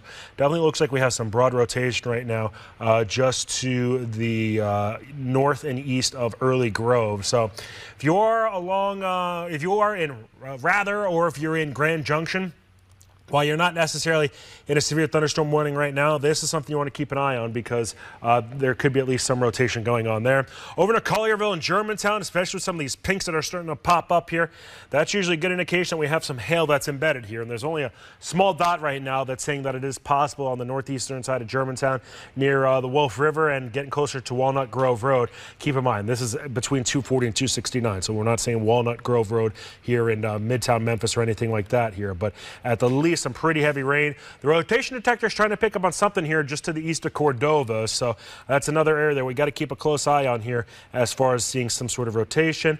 Not seeing anything really catching my eye as far as the debris detector goes, so there is some good news on that side. But Ron, is there anything really kind of catching your eye for the time being? No, not really, and that's kind of good news, but those are nasty storms, and I tell you what, I wouldn't want to be under any of them. No. Joyce Peterson is standing by on the news desk. I want to check in with her in a moment, because power is already out for a lot of folks in the city of Memphis and Shelby County. So I want to talk about power outages coming up. When she's ready, give me a heads up. But in the meantime, I want to take a look at the big picture once again and track these storms and show you what is moving through. Again, a tornado warned storm just outside the Action News 5 coverage area. We have the one severe thunderstorm warning that remains right now. This is for Memphis and Shelby County, DeSoto, Fayette, Marshall County. That goes until 5:45, but it's the line to the west we're watching. Eric, what do you got? National Weather Service saying they're drafting up a tornado warning for southern Fayette County over in Tennessee. So this cell will become tornado warned in just a moment. Here we go. Let me put a track on it right now. Let me clear this out of here. I want to zoom into it. This is meteorologist Patrick Ellis pointing that out too, as far as him doing the from the Comfort Dynamics First Alert Storm Tracker. Yeah, let's take a look. And this cell is showing some signs of just right now just broad scale rotation overall, but it is certainly the most ominous of everything that is working right now. And where are they putting that?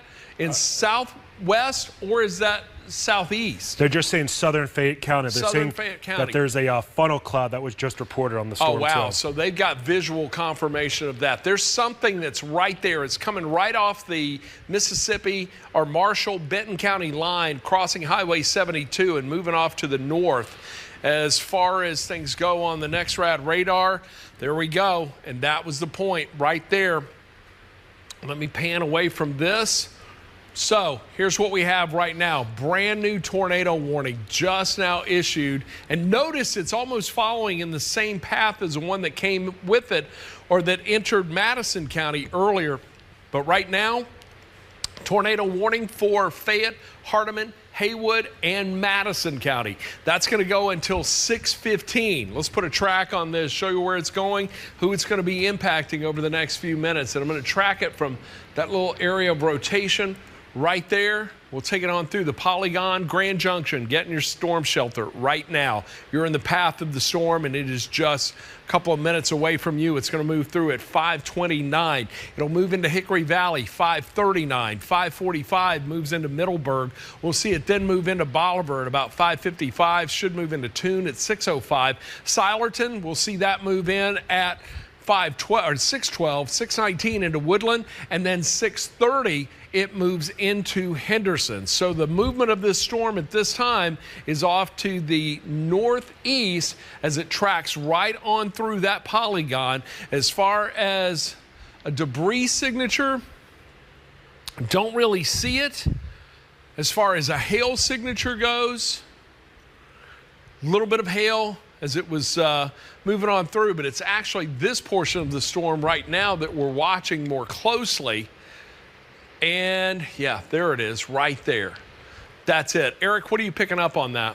So you're looking kind of at the same area as you, Ron. It looks like on the BTI we have a 5.1 right now. It looks like we have at least some broad rotation right now into eastern Shelby County as well. So I think that might be another area where you kind of see some of those brighter greens to the right of where it says Memphis. National Weather Service also saying they're keeping an eye on some Coahoma storms. I know we haven't really talked too much about those, but that's because the weather really has been pretty tame in that part of the Mid-South right now. But got to start keeping an eye on those. That's the one right there. Yeah, I agree. That is the one. Agreed. Right there in southeastern Fayette County. That's moving off to the northeast. What did you have on your links? I want to pull that up and show them once again. You were looking at something. Oh, that was for the cell that was in Coahoma County. Yeah. What are you seeing? Give me a BTI and a quick look at that skit that's on the tornado warned cell.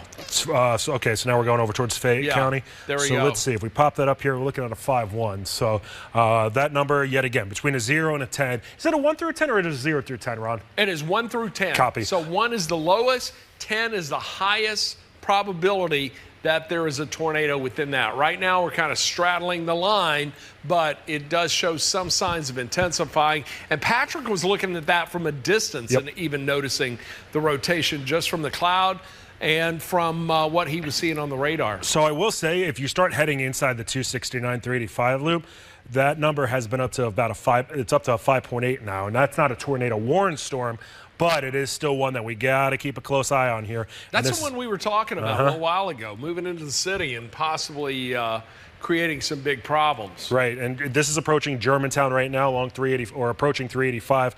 Moving to the northeast here, probably at about, 45, 50 miles, 60 miles per hour even. The top of this storm, about 28,000 feet, so not as impressive as some of the other storms, but likely some large hail embedded. Notice as far as the severe hail and the hail here, they are both at 90%. That just went up to a 5.8.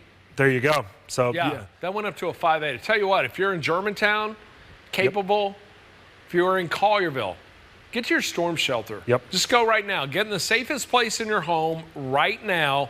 Severe thunderstorm warning is in effect, but we are showing some signs of some decent rotation within that. There's some pretty significant rotation approaching Cordova. Agreed. This is moving fast, all right? These storms are moving. What do we got, 45? Are they up to 50 miles per hour yet? So what this was detecting was 60 even. So it was moving at 60? Yeah. Wow. So as far as just the forward pace of this, so yet again, if you're in a car just driving straight, this is literally going 60 miles per hour. So that's going at a pretty quick velocity here too. National Weather Service are going to trim DeSoto and Marshall counties from this warning, but that makes sense. It looks like the worst of this threat is just to the north of those given areas. But no indication on if they're going to go ahead and issue the tornado warning for it? That is correct. Okay. I want to go down south too. Over into Coahoma County, because that's another one we got to keep a close eye on. This is registering now just to the northwest of Clarksdale at a 6.1 on the BTI. So that's one that's ramping up here really quickly that, Ron, I think we got to keep an eye on too, as far as being into Coahoma County. Good news is, as far as Clarksdale goes, this is just to your north and northeast here. But if you're over in Tunica, you're looking at about 5:52 before this does start to head towards your area. So while this isn't a severe thunderstorm or a tornado warning storm quite yet, it is one that is still very, has the potential to be rather serious. Going back to the northeast now, just to the northeast of Holly Springs, definitely have some larger hail, I'd say, that's embedded within that. Let's get rid of some of the stuff that we have on here right now.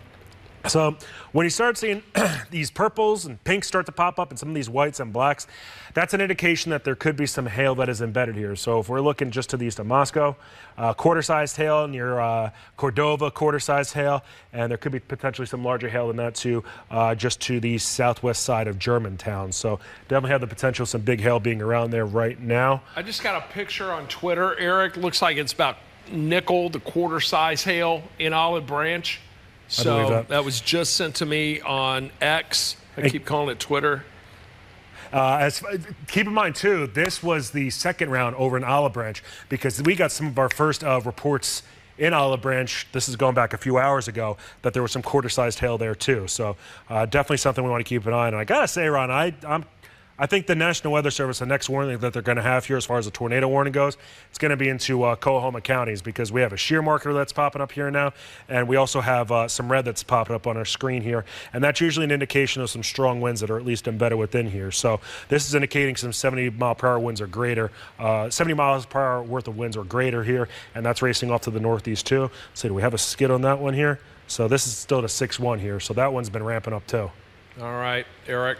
Good job, good job. So here we go. Let me take it back to the main view here. And by the way, for those of you who may be just tuning in, I want to give you your first alert. We're looking at first alert weather days again for Thursday, Friday, and Saturday. The tornado threat is significant, and it extends well into the beginning of the weekend. This will likely continue until about 2 a.m. Saturday morning, 2 or 3 a.m. So we've got a long road to hoe here, more than 80 hours of severe weather potential coming our way. So I want everyone in the Action News 5 coverage area and across the Mid-South to stay weather aware. We do have some light at the end of the tunnel in the form of dry weather and cooler temperatures for next week. But right now, it's all about the storms. And my apologies for our attire today. We knew it was going to be a very long day, so we opted for polos as opposed to the shirt and tie that you will normally see us in. But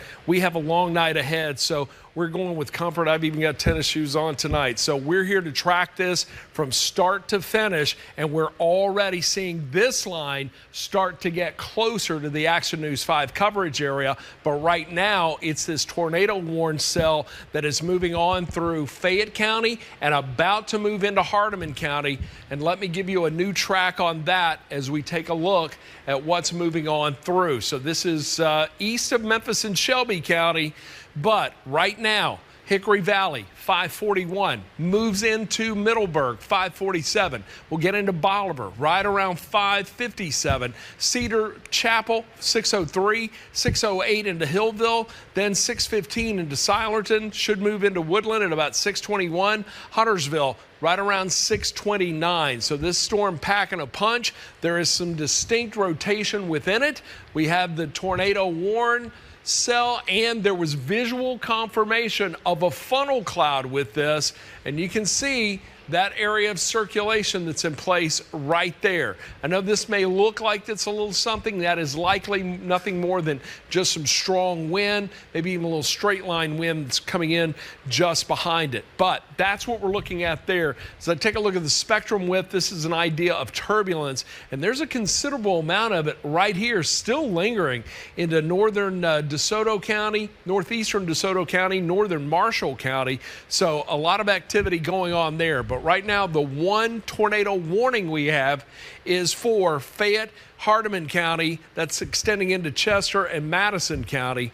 That's going to go for a little while longer. So once again, we're going to see this tornado warning remain until 6:15. But I see we just got a new scan on the cell that's working through Shelby County.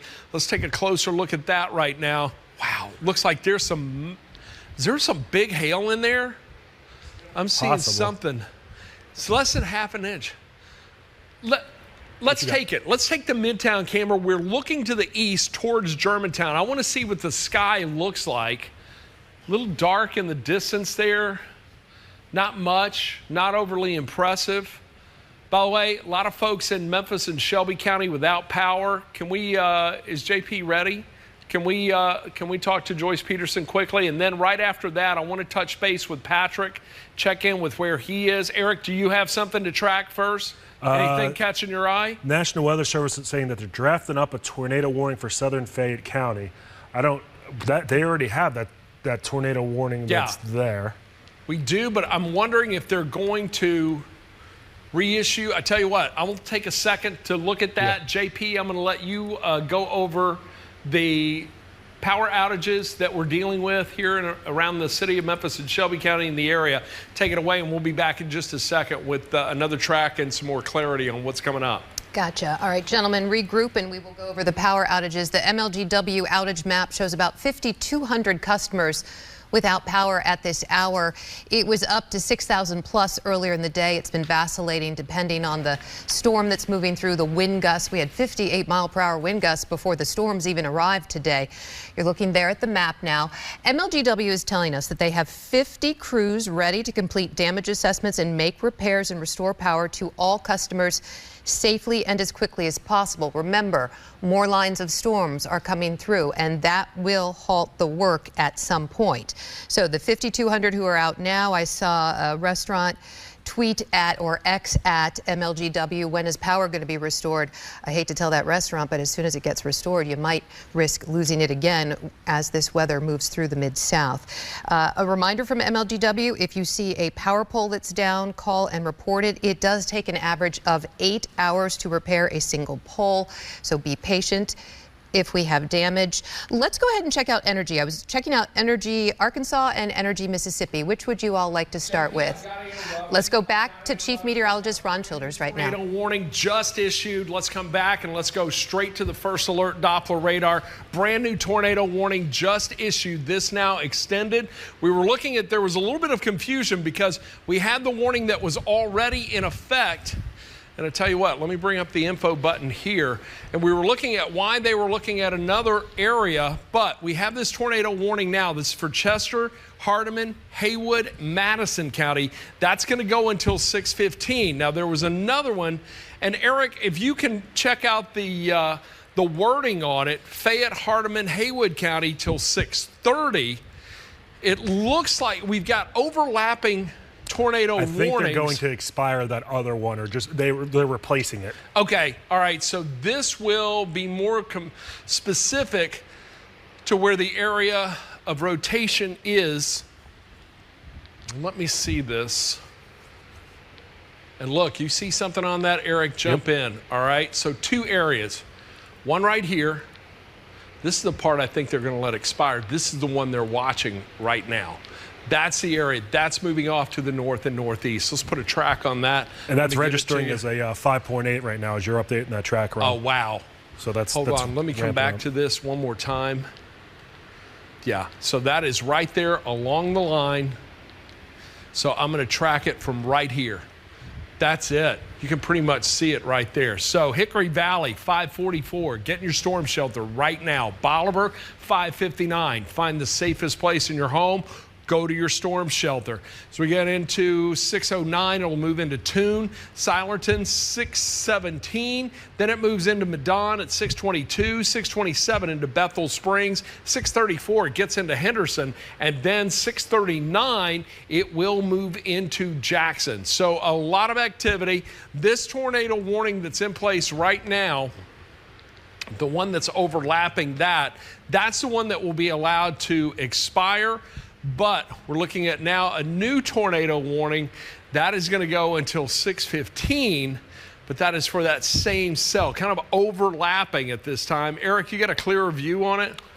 So I'm just looking at our BTI numbers, Ron, and we're starting to see some of the activity here really ramp up. I think Let's take a look. Yeah, sure. So right now, I think we have what are known as skits here. Let's go to Eric, guys. Popping up, and right now they're ranging from about a 5.8 to a 6.4 as far as some of the different things that we have here. So let's go a little bit closer look to the tornado warned area right now. That Hickory Valley area looking at about a 5.8. Just to the south of that, probably a 5.8 as well. That storm top, though, up to 40,000 feet. Wouldn't be surprised if there's at least some hail embedded within there. Got anything? Those are back-to-back cells. They are. Wow. Chief Meteorologist Ron Childers saying that they're back-to-back cells. Back-to-back cells. Agreed. Both tornado warned. Yeah. As far as the shear on it, yeah, it's definitely got some shear on it. Yeah, it does. You can see it. Yeah. And and look, it's starting to make that S shape. Mm-hmm. Can you see that little area that is just to the north, right there? So that's a little rotation there. And Eric, if you drew a line from that little area down to around Cedar Point and then down, once it starts to make a little bit of an S shape, that's an indication to us that there is likely, and I tell you what, I can do it here. Let me try it here. Can you take me? So look, we're looking at this little area right here. Let me do a draw on it. I'm going to take it from right here, and it kind of goes down like that. So you see when we're talking about an S shape, that's an indication that there's some rotation, significant tornadic rotation right there. When you say, oh man, what are you looking at? National Weather Service just saying that there was quarter-inch hail, but they had to recorrect something that's because they had originally indicated that was baseball-sized hail, but it is quarter-sized hail that happened in Germantown. So okay, all sorry right. about that. Good deal. So, yeah, I hear you say that, and this makes me sorry about that, Ron. No, you're fine. You're fine. Look, there is a lot of lightning within this. Okay, that's an indication we probably got a lot of hail, maybe even some large hail associated with it, even down to the southwest. Only 49 strikes there. Shelby County, I haven't forgotten you. I'm coming back, but I've got two lines that I want to track, or two separate areas of potential rotation. One is right here, and that is going to impact Moscow, 539, Williston, 548, should move into Somerville, 557, 604 into Hickory Valley, Middleburg at 609, 613 into Whiteville. Then it will get into Bolivar at 618, 623, it moves into Hillville. So that is for this cell right here. All right, that's the one, and the rotation right there is near Moscow. Now, I'm going to go just to the east, northeast of that, because there's another cell that's right here that we're seeing some rotation in. Let me pop the scope onto here, and look at that. And you can even see the two distinct areas, one right there, and then we've got the other one that's working its way right here. So we've just tracked this one. Now let's track the next one. Here we go. And I'm going to track it in that direction. Some of these communities are going to see their name popping up there twice. Hickory Valley, 539. Middleburg, 545. Should get into Bolivar, 554. Tune at 604. Silerton, 612. Medon, 617. Montezuma, 623. Then gets into 40 Forks at about 627. So two different cells overlapping tornado warnings, but each of them packing a punch all on their own. So we've got this one moving in this direction, we've got this area of circulation moving in that direction, and it's everybody that's right here in between that could get punched by both of these. So that's what I'm looking at right now. I don't see a significant debris signature on this one, but I'm starting to see it on this one, Eric. Check this out. Yep. Can you see that? That area right there? You want to go ahead and look, you've got a great view of it. Sure. So this is looking south of Somerville here, close to the Mississippi-Tennessee state line here in southern portions of Fayette County. There we go. What I'm looking at here is just to the north of Moscow. You start seeing some of these blues that are embedded, that classic hook shape. You hear a lot of meteorologists talk about it all the time here. As far as what we have for a BTI number, it's still at about a 5.5. It's been hovering right around that 5.5 range. One thing I do want to point out, Ron, because we've been talking a lot about this storm, and rightfully so, I do want to point out that the BTI with that storm that's over northern Coahoma County, this had ramped up to a 7. Oh, we got to put it. Yeah, and there is a debris signature on that. You got a quick track on it? If not, come to me and I can do it. So we got this going to Tunica by about 556 units, moving to the northeast at about 60 miles per hour. So let's see. Let's go to Patrick. He's in between those two cells in Whiteville. Can we do that? And then we'll come back to you on that track, Eric. Do it. Go to Patrick. Patrick. On Highway 64, we're coming through Whiteville right now and working our way through this, and just kind of looking at the radar. It seemed like there was. It's not the first one, but the second. Not the second one. The first one that's out a little bit ahead. There may have been enough rotation, and I'm looking at the debris tracker on the computer, and I can kind of see that there's something that's muddled in there, just north of Hickory Valley, between Hickory Valley and Whiteville. I don't know what that really entails, but there was a report of a wall cloud with this storm as it was kind of paralleling Tennessee Highway 18. So definitely something that is there. I'm going to switch over to the camera up top. And as we kind of weave and bob our way through Whiteville at this moment, and again, we're moving off towards the east. So we're probably going to get a little bit farther out from Whiteville and wait for this storm to kind of go past us, but we'll probably turn back into it as it makes its way past Whiteville. But heads up to Whiteville. This thing still has some rotation with it, though it is a little bit weaker than it was maybe about 5 minutes ago as the storm was working its way through there. But we're coming down a hill right now, working our way back down towards the south and east, making some turns here as we work our way out of the town of Whiteville. All right, Patrick, listen, jump in if you see something else. Eric, I want you to keep a close eye on that cell down in Lula, and I'm going to come to that in just a moment. Big view here once again. These two tornado warnings, this is where Patrick is headed into right there, that area, two coming out. But it all started back here in Tate, really right around Panola into Lafayette, Tate, Southern Marshall County. And let me show you some pictures we got as that storm was coming through Chula and on between Holly Springs and Red Banks, Mississippi, as it was coming through. Ashley, do we have those pictures you can pop up quickly? Let's go ahead and punch those up right now, and let me show you, because that storm was definitely, and Eric, this, I don't know if you can see this, this was Chulahoma, the same cell that is tornado warned right now. This is as it was coming together. That wall cloud just starting to form, that rotation just starting to begin, that cloud base lowering. That was when it was near Chulahoma. Now let's take a look at it when it was right between Red Banks and Holly Springs, Mississippi. Got a decent wall cloud and shelf cloud right there. That is the cell that is now tornado warned. So thank you, Michelle Robertson, for that. So we appreciate you sending us those pictures this afternoon. And this is East Memphis lightning strike. Wow. Yeah, a little loud, a little crazy in East Memphis. Let me go back to the big picture right now. I want to track this storm. Even though it's not tornado warned, it's right here. And this is the one that was showing some signs of rotation.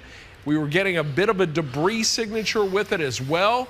I want to take a look quickly. Couple of things here. First, let's take a look at the lightning on this. We got about 114 strikes of lightning.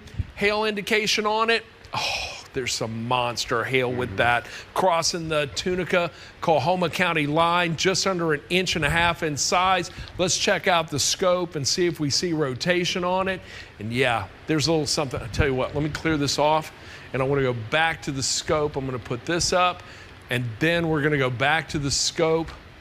And yeah, I did the same thing, Eric, a little sigh right there. And I know it's a little tougher to see, but what we're looking at here is rotation right there. So I'm going to go back to the next rat. A severe thunderstorm warning on this cell right now. It is not tornado warned, but the severe thunderstorm warning is going to go until 6:30, and that warning is in effect right now for Crittenden, DeSoto, Tunica, and Lee counties. So with that, let's clear this off. Let's put a track on it. Let's show you where it's going. and who it's going to impact. I'm going to do 2 tracks. First, I'm going to track from the area of circulation itself, right here. We'll take it north and east, right there. So Maud, 548. Clayton, 552.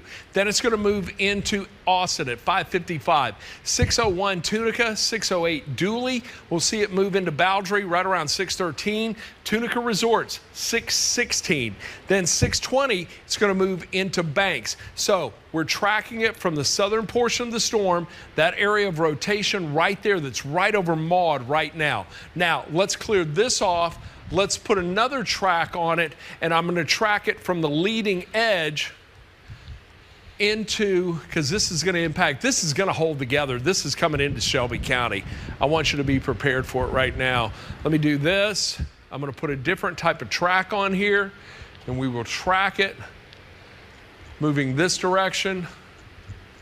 And I'm going to bring it on through the 240 loop because I think that's where it's coming. So Cottonville, 549. Tunica Resorts, the leading edge of that cell is going to impact you. Then at right around 602, it'll get into Clack, 614 Hernando, 625 South Haven, 627 Whitehaven, 638 into Memphis, 650, it will move into Bartlett. So Memphis and Shelby County, I want everybody home and in a safe place as these storms are coming through. This one not tornado warned, but it is looking significant. It is rotating and may very well drop a tornado with little or no notice. So I want you to stay weather aware and watch this closely. But I also want to draw your attention to what's happening back here. This line is now starting to make a push to the east. And Eric, it's doing exactly what we thought. Severe thunderstorm warnings when it was moving through central and north central Arkansas. Now it's getting into a bit of a more juicy, ripe environment. And we're starting to see tornado warnings develop just outside our coverage area. We've got 1, 2 tornado warnings, but several severe thunderstorm warnings. And that is going to impact everybody in the Action News 5 coverage areas it moves on through. And Patrick's got, yeah, Eric? No, go ahead, go for Patrick. Patrick, yeah, let's go to Patrick. He's got some new information for us. He's right here in between these 2 tornado cells moving through Fayette and Hardeman County. Patrick? Yeah, we're getting pelted right now with hail. Actually, we'll go outside and start to see the hail popping off there on top of the roof of the truck. We are in between the 2 cells. We are not inside of the circulation. That's where we wanted to stop before we got to the circulation. But the other one is hot behind this one. This is what we're seeing. This is Milton Road and Highway 64. Milton Road and Highway 64. That's where we are right now. Again, in between Whiteville and Bolivar. Getting a lot of lightning, a lot of hail with this. You can hear it pinging on the top of the roof here as we're just kind of hanging out here. I'm going to pan the camera around. You see it just kind of bouncing off the top of the roof there. So again, a very active scene, tons of lightning with this thing. I mean, lots of cloud to ground lightning associated with it as it's making its way through. But again, we're getting some pretty decent hail with this one. It's I would say probably change size hail, but there's a fair amount of it that's coming down. All right, Patrick, thank you very much for that report. Eric, I want to go to you because you're looking at that line that's starting to approach right now. There's some significant signatures coming from this cell right here. You want to talk about it? Yeah, so Ron, just looking at some of the cells that aren't necessarily quite into our northeastern Arkansas counties yet, but they are getting closer, and some of those BTI numbers, they're pretty high. As far as what we have just to the west of Forest City, there is a BTI number that, okay, that's good. It was at an 8.6, but that's now at a 6.0. So there is at least some nice regression within that. A little bit further to the north, I have a 5.2, and a little bit further to the south, just to the southeast of Brinkley, that number is now at a 5.2. So actually these numbers are a little bit better, or a little bit lower than what they were just a few moments ago. A lot of 5s and 6s now, and it got my attention because one of those numbers, as noted, had been up to an 8.6. So we got to keep a close eye on that. And I will say, Ron, as far as off to the northwest, some of those areas that got hit by the tornadic activity here, about 2 weeks ago over towards Newport and Cave City. There's some pretty nasty storms there. But as far as what we have locally, still want to keep a really close eye on this storm that's headed for Tunica.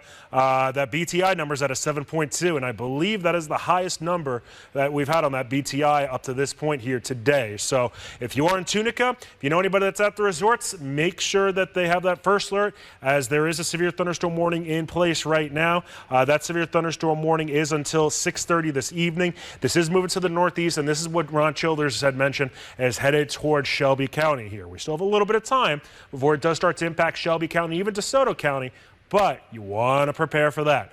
Going back to the area where meteorologist Patrick Ellis is right now, some of those BTI numbers at a 5.9 and a 4.9 right here. They've been kind of oscillating and rotating within that general area. Looks like one cell's blending into the other. Agree. I would say more the northern cell is kind of blending with the southern cell. Yeah. Okay. You'd agree with that one there. So we are keeping a close eye on that one right now. So it's going to be interesting to see what that does. Hey, I want to just break away quickly because Sidney Gray is in Midtown. We had some big trees. Big tree go down in Midtown. Sidney Gray is with Adam Chrysler. They are out there right now with the live report. I'm going to come back. Sidney, I'm going to ask you to go quickly because we got a lot going on, but I want to see what you've got for us this afternoon. Hey, Ron, real quick, as you mentioned, here in Midtown off of Vinton near South McLean Boulevard, just so you guys can see what is behind me, this massive tree looks to be uprooted and quite a bit of damage, as you see. But from what I can see, it really is just blocking the road here.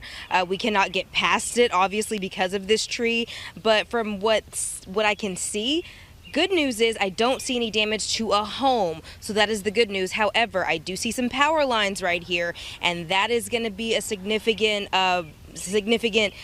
piece of damage right there. So the people who live in this area probably are going to be dealing with some issues, going to probably be reaching out to MLGW to see what they are doing about that, because I do see some damage to the power line right here because of this very large tree that we see is down here right now and looks to be completely uprooted. We're going to be here for a little bit, but let's get it right back to you, Ron. Control tonight, so we look forward to seeing what you bring to us throughout the evening. We've got a lot of activity, but I tell you what, the focus is starting to shift now to the west. We've got active tornado warnings there, but I want to put a track on one that is more specific. It is well to our south right now, but it is moving in our direction. As a matter of fact, I'll put this into motion. There is a tornado warning with this cell right now that is moving to the north and northeast, and that's going to take that on into Lee and St. Francis counties within the next hour or so. So with that in mind, I want to put a track on this and give you an idea of who's going to be impacted. And I'm going to track the leading edge of the storm itself, all right? So here we go from this direction, north and east. There we go. St. Charles, get ready, 553. Duncan, 610. Marvell, 623. Then it will move into Marianna at 646. Palestine, 657. Should be in Forest City right around 702. It will make its way into Hughes at about 726, and then into Earl at 740. So we've got a tornado-warned storm right now. The tornado warning itself right there in the southern portion of that, I'm tracking it from the northern tip of that cell, but it is moving in that direction, and there's your first alert to communities that are going to be impacted by that. But as I take a look at this whole line is now making its move off to the east and northeast, and we're really going to start to see this impact areas that are along and north of the 40 corridor with strong to severe storms and possibly tornadoes. Patrick Ellis in the Comfort Dynamics Storm Tracker this afternoon. He's right in the thick of it. You've got a new update for us, Patrick? Yeah, guys, had a report of a funnel cloud on that storm that we're on outside of Bolivar. So we're heading towards Bolivar right now. We wanted to get ahead of the storm that's coming up right behind us. That one's got some huge hail associated with it. I'll take you outside now. Again, we're on 64 now. I'm gonna zoom back out because we were looking at the hail. But as this thing was coming through here, we saw the sheets of rain, the inflow into the storm just racing across the highway here. See the Ford dealership up here on the corner. As we come around here on Highway 64 as we come into the city of Bolivar. But again, we're trying to get ahead of the storm that's right behind us. That thing's got some huge hail associated with it and still some rotation associated with it as well. But again, an active situation out here in Hardeman County. as we're kind of in between the two warnings at the present. And then after we get done with this, we're probably going to start heading back towards the metro area and get ready for that line that's coming in, as you were just mentioning, coming from St. Francis County. It looked like Jackson, Woodruff County, Arkansas County. Looks like it's getting pretty active over there as well, guys. All right, Patrick, be safe out there. You and Garner Montgomery in the Comfort Dynamics Storm Tracker this evening. They're taking us right into the storms. Eric Brill, you're keeping a close eye on the First Alert Doppler radar. This line right here, that is coming our way, and that's really the next big hit to the Action News 5 coverage area. What else are you seeing out there, especially more primarily along and east of the Mississippi River? So it is one thing I don't think we've actually pointed this out thus far yet, Ron, is that Cross and Poinsett counties are under severe thunderstorm warnings as well, as we're starting to get kind of the western edge of those showers and storms moving to the east here with that main line. So let's dive into it, see what we got going on right now. So this is over into Poinsett County right now, and this is that area where meteorologist Patrick Ellis had been here back on Sunday night, where the tornado did touch down here into western Poinsett County. This is warned for the potential of, I believe it is 1-inch size hail and 60-mile-per-hour winds here. The potential hail size within this, as far as what this is detecting, could be up to 1.5 inches as far as the diameter goes, and a BTI number of 5.9. Definitely have at least a little bit of movement within there as far as the storm goes. I don't want to necessarily say rotation, but there's at least some spin within the sky as far as that given cell here into western Cross County here. But I want to go back down to that cell that's eventually going to impact here Shelby County, depending on how strong it is or isn't. Right now, it still looks like it's putting down some pretty good hail. If we flip this over to see what size hail could be being produced right now, this is right over Tunica right now. So Tunica, I'm sure it's pretty loud, pretty noisy. You probably are dealing with quite a bit of hail right now. Quarter-size hail looks to be a possibility here right into downtown Tunica. Yeah, go ahead, Ron. What you got? I have got, and I just threw these up on my Twitter. Some people have sent me some pictures. Yeah. It's like ping pong ball size hail. This is in Tunica? Yeah, in Lewisburg, and then another one in East Hernando, right around 450. Okay. So ping pong, it's slightly larger. You got the hail video from Davies Plantation, Ashley? Can we pop that up? I want to show that. And then we're going to come back and put some tracks on these storms because they're starting to enter the area. This is little pea-size hail from Davies Plantation. Yeah, and so what's coming is going to be a lot bigger than that. Yep. That was just the leading precursor, as we've now got a more potent line that's making its way into the Action News 5 coverage area. Let's go back to the big picture right now. Let's put some tracks on these storms. First, we'll start off with a look at the main view, all right? So we've got 2 active tornado warnings right now. Patrick Ellis is right in the thick of this. He's making his way south, but in the meantime, we've got Chester, Hardeman, Haywood, and Madison County under a tornado warning. That's going to go until 6:15. Then, overlapping that, we've got another warning, and this one is more specifically for Fayette, Hardeman, Haywood County. That's going to go until 6:30. And quite frankly, this cell seems a little more potent than this cell, as it's now showing signs of wrapping in to that cell that was coming in back behind it. Now, we also have a severe thunderstorm warning, and this is starting to make its way towards Shelby County, as that cell right there, let me put the info on here for you. We've got another severe thunderstorm warning. Crittenden, DeSoto, Tunica County, you are going to be under a severe thunderstorm warning, and considerable threat for wind and the hail and the tornado potential with this, as it is showing some signs of rotating. That's going to go until 6:30. Then we're looking back to the west. We've got several tornado warnings. I'm not going to track those specifically, but what I am going to do is take a closer look at the severe thunderstorm warnings that are starting to pop in right now into eastern Arkansas. And as I zoom in over Cross and Poinsett counties, which had some activity over the weekend, now we're dealing with our next round, and we're coming up on our 4th weekend in a row of strong to severe storms. And yeah, I know it's only Wednesday, but yeah, we've got more storms this weekend as well. We'll talk more about that as the evening progresses. But right now, Severe thunderstorm warning in effect. That's going to remain until 6:45 for Craighead, Cross, and Poinsett counties. This storm itself moving off to the north and northeast.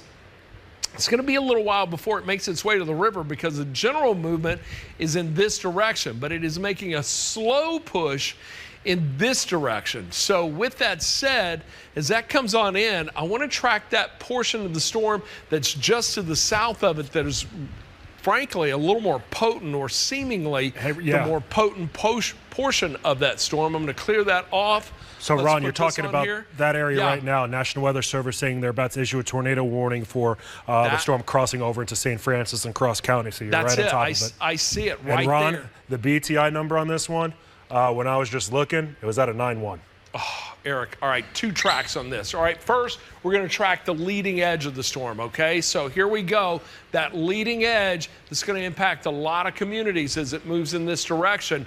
Fair Oaks, 605. That's when you're going to get the first gust of wind, the heavier rain that comes in, and likely some hail. Then Pumpkin Bend, 609. 622, it moves into Fairfield. Then Cherry Valley, it comes through at 632. We'll get into Bay Village at about 640, 649 into Harrisburg. Glenfield at 656 and should move into Truman at about 708. But we're also seeing rotation, and look at this. You can see an inflow notch right there.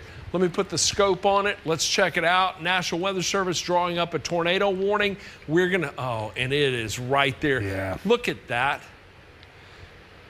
That's the area. That's what we're tracking. Let me clear this off. Let's put a track for a potential tornado on this. And I think we're ready to go with that. Here we go. And we'll track it north and east in that direction. So, Barson. It's going to move in at 610. Then it should get into Pumpkin Bend at 624. Wind, 634. Levesque at 641. Cherry Valley, 648. Park in Arkansas. That will move in at 652. Then Harrisburg at 602. And we'll get into Greenville right around 609. So again, this storm cell moving off to the northeast, and that is going to impact northeastern Arkansas, more specifically St. Francis, Cross, and Poinsett counties. There's a lot of lightning in there, and the hail is starting to uptick as well. As a matter of fact, just to the west of St. Francis County, we're getting indications of hail over 1 inch in size.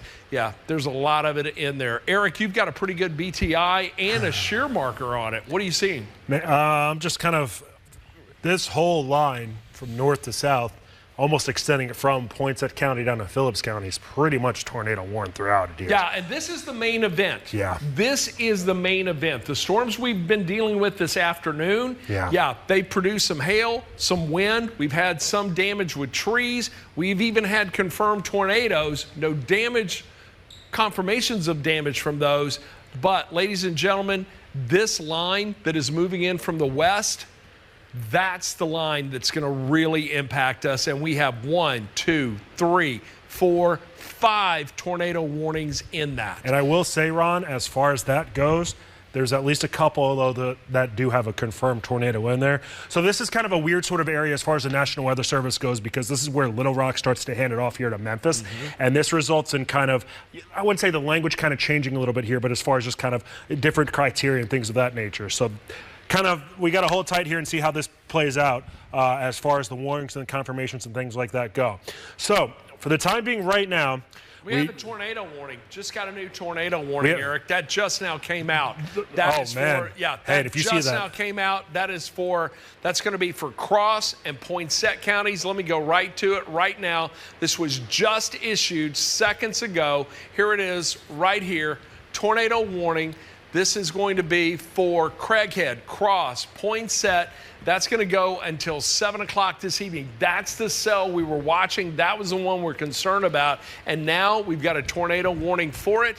That just issued from the National Weather Service. By the way, we haven't forgotten these cells, but it's a little more disorganized. Still a potent storm system, but I want you to just, if you are anywhere in eastern Fayette, northern Hardeman County, or Madison County, southern Madison County, just be in your storm shelter right now. Let this cell pass. The focus now shifts to the east, and it is for these tornadoes and tornado warnings that we're seeing. And now I see 2 tornado warnings that have just been issued. Let's go right through it, because the next one, and this was the one we were talking about for St. Francis. So Cross, Poinsett, St. Francis, that's going to go until 6:45. The one that is just to the north of you, Craighead, Cross, Poinsett. So Cross County, 2 separate areas, 2 distinct tornado warnings. That goes until 7 o'clock. Let me put some tools on here, clear this off. Let's take a close look, first of all, I want to just basically take a look at where the rotation will be in both of these storms. The one, I can tell you, I can just look at it and tell you where that one is. Both right of them. there. The one that, and then that one, holy right cow. there. Wow. Okay, so here we go. Let's put on 2 tracks. We're going to track this one from right here. And Ron, there's another third one trying to form, it seems like, in between those 2 as well. It's going to be a long night, folks. Long night in the Action News 5 coverage area tonight. Just make sure you have multiple ways to get warnings. Make sure you know the safest place to be in your home. Make sure your family is aware. Call your relatives, your friends, your neighbors. Let them know strong to severe storms are coming, and we're likely going to be dealing with this well into the late night and overnight hours. So Harrisburg, I am tracking this right now. Hold on, we've got that. I'm tracking it from that area of rotation right there in southern, southwestern Poinsett County. So Harrisburg, 621, Anderson Tully, 628, 646 into Nettleton. Should get into Alto right around 652. Lake City, 656. 707, it will move into Monette. 713 into Paragould. 725 into Osceola. We've got the other cell that's just behind that. Let's put a quick track on that, because even though it is just outside Cross County, it is making a rapid beeline in your direction. And I'm putting a track on just outside of the polygon, because these storms are going to hold together.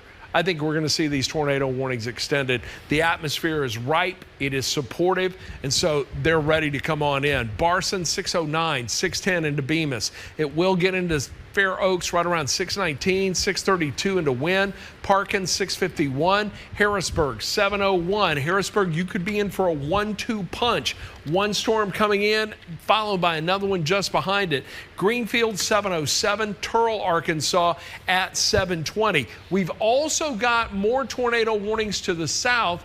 I'm going to put a track on this one. It's just outside our area, but I think it's going to move in and impact St. Francis County and possibly clip northern Lee County. So Brinkley, 622. Wheatley, right around 630. Should get into Palestine at 648, 658 into Forest City, 711 into Wynn. Parkin, Arkansas gets to you at 728. Again, we're tracking the area of rotation. You're going to get the heavier rain and the wind just ahead of that.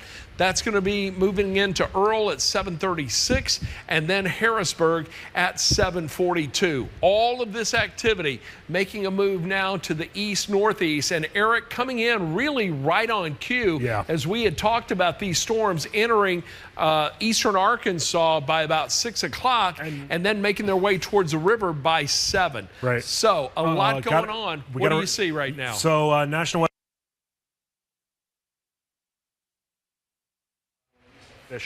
we have a report that there's a tornado on the ground northeast of Fisher. So this is going over towards Poinsett County, and it's moving to the northeast here. So this is that same area that we were talking about here on Sunday night. So let's go dive into it, see what we have going on here. A little closer of a look right now into portions of Poinsett County, rather. This is moving to the northeast, and this is the storm that we have warned right now. So if you're in Harrisburg, get in that safe place right now. What I'm keeping an eye on is where you see the shear marker on the bottom of your screen just to the right of where it says Fisher. This is where we think that tornado is right now, and it is headed to the northeast here. If you're in Wiener, east of Waldberg, this is the area you want to keep an eye on right now. It's headed towards Harrisburg. If you're in Harrisburg, Arkansas, you want to get into that safe place right now in Poinsett County. This is racing off to the northeast here at about 50 miles per hour. Different report from just looking at different reports right now from the National Weather Service. The other one that we're keeping an eye on that's further to the south right now, if you're in Wynne, Arkansas, you want to make sure you get in your safe place right now, because this is headed towards your general area. It might stay just north of Wynne, Arkansas, but it's at least headed towards your area. Still want to kind of keep an eye on some of these cells that are over into Shelby County as well. Even though they're not tornado warned, they do at least have a little bit of a they do at least have the a little bit of a look right now of maybe being having some rotation on them. So that's another area to keep an eye on. But overall, Ron, so now we have that tornado that was noted to be on the ground right now near Fisher, Arkansas, and it is racing to the northeast here at about 50 miles per hour. So those storms are intensifying. Patrick can kind of see the cloud tops from where he is. He's even saying visually they're getting bigger. So I'm looking at a picture right now that is over in Poinsett County. This came from one of the law enforcement officials in Fisher, and it is a tornado that is actually on the ground too. And the National Weather Service also noting that this has a considerable tag on it. Can you describe the type of tornado? Are we looking at a rope, a wedge, a V? I'd lean towards a rope right now that we have here. So, all right. Yeah. All right, let's get right back to it. Let's put some more tracks on the storms. First, northern Mississippi. You got a little tranquility going on right now after a bit of a stormy afternoon. However, these storms are moving, but I think these storms are actually going to impact more of northwestern Mississippi and coming on into West Tennessee. Memphis and Shelby County, we're going to get hit by this. A lot of activity back here, and as a matter of fact, just taking a look at the lightning on this, let me put the lightning tracker on here, the lightning counter. Look at this, we'll track it just outside of Little Rock. Take it north, there are 4,000 strikes of lightning in there. This little cell right here that's working on towards Madison County's got almost 400 strikes of lightning in it. And then we're looking at these cells that are coming out of DeSoto and into Shelby County, about 68 strikes of lightning. Quick zoom into the city of Memphis and Shelby County. It's been very windy in here today, but we have been fortunate thus far, and quite frankly, we've been pretty fortunate over the last 3 weeks in regard to severe weather, as it has been primarily to our north, our south, and southeast. But this is our night tonight. These storms are coming on through. Yeah, they'll pack a little bit of a punch, but it's the storms that are to the west. Those are going to be impacting the city of Memphis and Shelby County. And let me see if I can give you a general idea of when those will move in. So I tell you what I'm going to do. I'm going to track from about right here. Well, let me do this wrong kind of track. Clear that off. I want to put this track on. And then let's track from right here, leading edge, those storms coming on through. I'm a little ahead of that main rain shield, but Mariana about 6:25, 6:30-ish. Palestine 6:45-ish. Should move into Forest City close to 7 o'clock. It's going to move into Tunica Resorts right around 7:10, and then we'll see it move into West Memphis about 7:26. Should get into Memphis right around 7:42, 7:45. I'm a little ahead of the main line, but these may be actually moving a little faster. I even see another tornado warning coming up behind it, and a visual confirmation of a tornado warned cell that's in there also. So we now have visual confirmation of 2 distinct cells in here and multiple coming our way. That's going to go until 6:30. That will impact Phillips and Lee County. Eric? Poinsett County Sheriff reporting 2 tornadoes on the ground west of Harrisburg right now. All right. In Poinsett County. Do we have any cameras up there? Do we have any TDOT or RDOT cameras in that area? Ashley, if you can check and see for us. Eric, you've got a really good shear marker on that. So you want to take a look at that? Sure. So we're looking right now at central portions of Poinsett County. This is moving to the northeast here at about 50 to 55 miles per hour. And as noted, the law enforcement officials here in Poinsett County noting that there are 2 tornadoes that are on the ground right now just west of Harrisburg. If you're in Harrisburg right now, if you're in Harrisburg, Arkansas, you want to make sure you get into that safe place right now because this is headed towards your area. Let's bring it back to the link system now for what we have going on with this given storm. So this is racing to the northeast here at about 50 miles per hour. So if you are in Truman, if you're over in Mark Tree, you want to get to that safe place, put as many walls between yourself and the outside world, and protect yourself here. That BTI number in central portions of Poinsett County, it's up to a 9.0, Ron. So that's picked itself up quite a bit here. And that top is up to 50,000 feet. So that is an extremely tall storm that we have right now in central portions of Poinsett County. This is right outside of Harrisburg. If you're on the west side, if you're in Harrisburg in general, get to the safe place right now. You are under a tornado warning. This storm is moving to the northeast here at about 50 miles per hour. If you're in Truman right now, if you're into the northern portion of Poinsett County, you better get to that safe place right now. Put as many walls between yourself and the outside world. If you have a helmet, put it on. Blankets as well as pillows. You want to get into that interior closet. Kind of, you want to protect yourself from anything that could fly into your house. As far as we have further to the south right now, this is looking just north of Forest City and pretty close to Wynne, Arkansas. I don't think that there's confirmation that this one's on the ground right now, but the possibility is there that this is starting to approach Wynne, Arkansas, and we could be seeing some tornadic activity pretty close here. Over towards Brinkley, this is probably another one that will be tornado warned, getting closer to Forest City. And then down to the south, I did see that there had been confirmation of a tornado on the ground near DeWitt, Arkansas, and this is moving to the northeast. So really, if you are west of the Mississippi River, it doesn't really make a difference where you're at. You need to prepare for that potential of a tornado right now.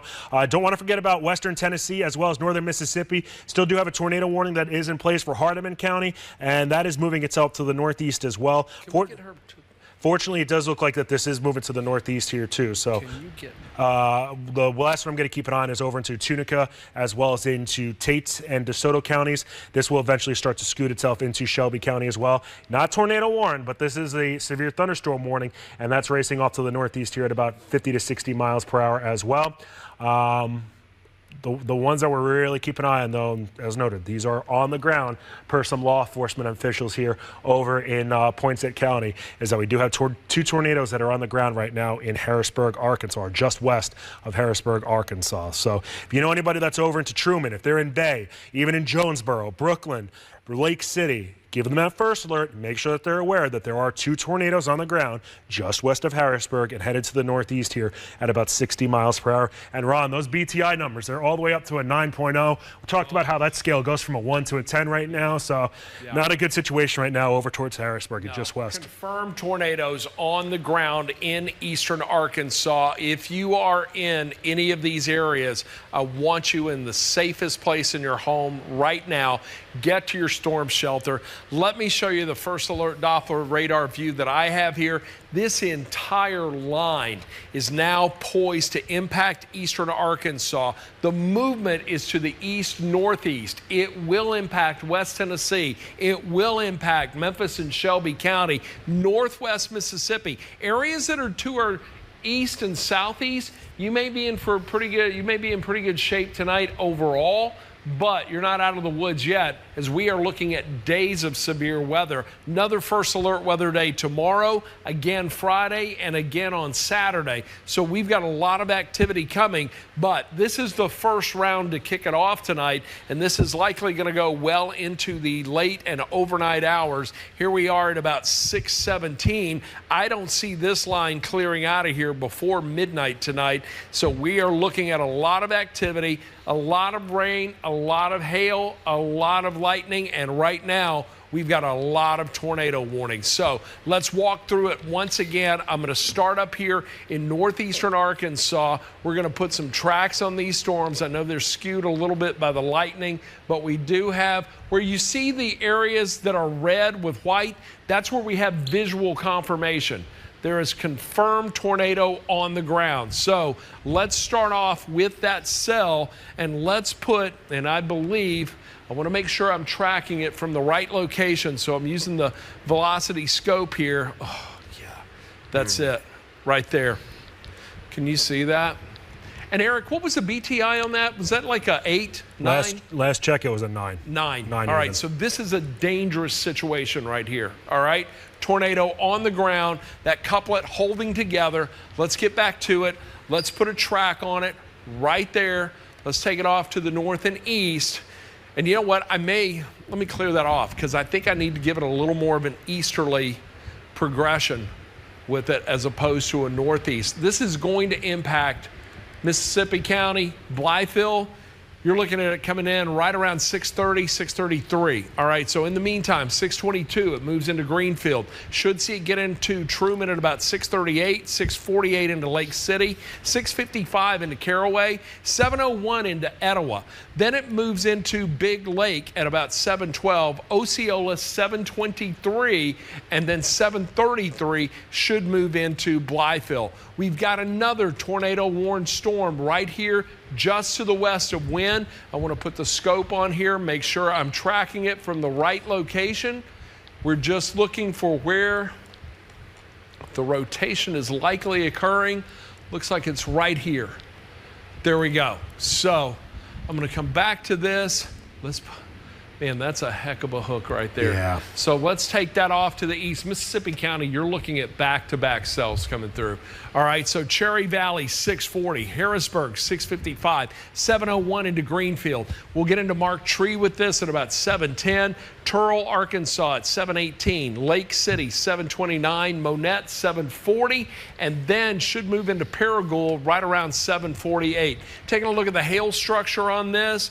That hail right there west of Wynn is massive. That's coming down at about 1 inch per hour, and that's radar indicated, all right? So we may have even some larger hail in there, but there is some hail associated with that nonetheless. And you can see the two distinct areas of rotation there. We've got another one right there. So these are the two active warnings we have right now for eastern Arkansas. This impacts Poinsett and Cross County, but St. Francis County, we've got to watch because you've got a tornado warning just to your west, and that cell showing some signs of holding together and some pretty well-defined rotation with that as well. Tornado warning remains in effect for that area, and that is for Monroe, Prairie, and Woodruff counties, but this will likely impact St. Francis and Cross County as it continues to move on through. So let's put a track on that, and here we go. I'm going to track it from that area of rotation, taking it to the east, northeast. So with that, Fargo, 623, 633, gets into Hunter, 646, it'll move into Palestine, 656, we should see that move into Forest City, then right around 702 into Madison. Wynn, Arkansas, comes in at 706. We'll get into Blackfish right around 715, and then 723, it will move into Parkin, Arkansas. Another visually confirmed tornado south of that, and it is again outside our coverage area, but this is poised to impact Lee and likely St. Francis County. So Arkansas and Monroe County under a tornado warning until 6:30. Let me hit that with the scope and take a look at where that rotation is occurring right now. A little tough to see. We're at a pretty good distance from the radar site itself, but right there. I think that's where it is, right there. So I tell you what, I'm going to track it from that area, okay? Now, I'm not tracking these from the leading edge of the storm just yet. I'm tracking them from where we're seeing the more potent rotation. So with that, we're going to see that move into Blackton right around 627. Morrow, 643, 650 into Rondo. Mariana will move in there at 658. Should get into Bon Air right around 706. Forest City, 711. Colt, 720, 730. It will move into Wynn. So this is the activity we've got going right now in eastern Arkansas. I want to zoom out and take a look at the big picture. We're getting this tornado warned storm out of Fayette County. You're in better, or Hardeman County, excuse me. You're in better shape right now, but there's still a lot of lightning and even some rotation as this is moving on through Madison County. That's going to possibly impact, I think it'll say south of Jackson. It's likely going to just move right between Jackson and on into between Jackson and Henderson. And I know you're outside of our coverage area, but I just want to give you your first alert and let you know where that is going to go. So let's do it here. I'll track it through Madison County. So Medon, right around 627. Parkburg, 632. Then it should move into Melissa, at 637. Penson, 640. East Union, 645, 648 into Lawrence, and 652 into Beach Buff. Now, there was also severe thunderstorm warning just to the west. Let me move this on through. That's been dropped or canceled. They did cancel that? Okay. Yeah. But let me track that rain that's coming through, because folks in the city of Memphis and Shelby County about to get some pretty good downpours with this, and maybe even a little bit of small hail in there. I think mainly rain at this time, but that's also rotating. So a lot of Shelby County hasn't been touched. We've got that heat island effect, a lot of concrete, asphalt, buildings radiating heat into the atmosphere, and you felt it today. There was a lot of it, muggy conditions, so the moisture's there. All ingredients to maintain this storm in place as it moves into Memphis at 627. Should get into Midtown at about 629, Bartlett 639. We'll move into Egypt at 640, 647 into Wolf Chase, 653 into Millington, 657 into Rosemark, and should move into Atoka at about 705. So a lot of activity. This is what we're tracking, but the hot zone right now, the focus shifting from North Mississippi and West Tennessee now into eastern Arkansas, and this area right here as it approaches the Mississippi River and moves off to the east-northeast. So everybody that is in this area right here, tell you what, that's the general movement of it, but I want to show you who's going to be impacted by this and who needs to stay weather aware. If you are anywhere in this area right here over the next 3-4 hours, I want you to be home in a safe place. Call your family, call your kids, tell everybody, come on, time to come home. Let's ride out these storms, get them through here. But it looks like the bulk of it is really going to start to impact northeast Arkansas and West Tennessee. This is where we were seeing the greater possibility for tornado development with forecast models over the last 24 to 48 hours. And now we're seeing this really start to come to fruition. And Eric, the lightning in this is absolutely amazing. Yeah. Let me get a count on this, and then I'm going to throw it to you. You're looking at some interesting stuff over there. I also want to get a check on Patrick in a moment. So we'll check in with him. I tell you what, I'll just go ahead and include that cell. So just in our area, 4,236 strikes of lightning. Just to put that in perspective, lightning strikes the earth about 30,000 times a day on average. So no matter where you are on the planet, lightning is going to strike it about 30,000 times. I think this is going to be a night where we see about 30,000 strikes of lightning come through this area right here and in the Mid-South. So that's what we have working right now. I'm going to toss it over to Eric. When I come back, I'm going to bring you a future cast to let you know how this is going to play out through the remainder of the evening and overnight, so you can have your first alert to timing and what to expect where you are. Eric? So, Ron, I'm just kind of keeping an eye on the rotation detector almost more than anything else here, because that's really telling the picture. Let's dive into it. As far as we have going on right now, and you notice just to the north and northwest, let's take links full here, to the north and northwest of Truman, that is where we are keeping an eye on this area in red right now. That is where we do believe that the tornado is on the ground. And I've been kind of tracking it here from different things that the National Weather Service has been noting here as far as the tornado being on the ground right now. And this is moving to the northeast here at about 50 miles per hour. So if you're in Bay, if you're in Lake City, this is in northeast Arkansas, starting to approach Craighead County. This is headed your way right now, and you want to get into that safe place. Another area that I am keeping a close eye on as well is near Wynne, Arkansas. Looks like the worst of this right now is just on the north and northeast side of town, but the BTI on this, or the Barron Tornado Index, is up to a 9.2, and that is a really high number. That's actually the highest that we've seen here around the Mid-South right now. And this is headed towards Cherry Valley, especially on the south and east side of Harrisburg. You want to make sure you take shelter right now. Put as many walls between yourself and the outside world, and be prepared. If you're in Mark Tree, Arkansas, Lepanto, Truman, yet again in Bay, really all throughout Poinsett County, we have a confirmed tornado on the ground on the northern side of the county. That's where you see this red little marker right now just to the left of Truman. And then there's this other area that's into central portions of Cross County, the central and northern portions of Cross County, that's racing off to the northeast here, and we'll be be intersecting 555 between Mark Tree and Truman. Down to the south right now, to the west of Forest City, another area we are keeping a close eye on. And actually, let me go back up to the north here. Ron, if you notice this, as far as near Cherry Valley, it looks like we do have debris that's getting picked up here between Wynn and Cherry Valley with this storm that's racing off to the northeast here.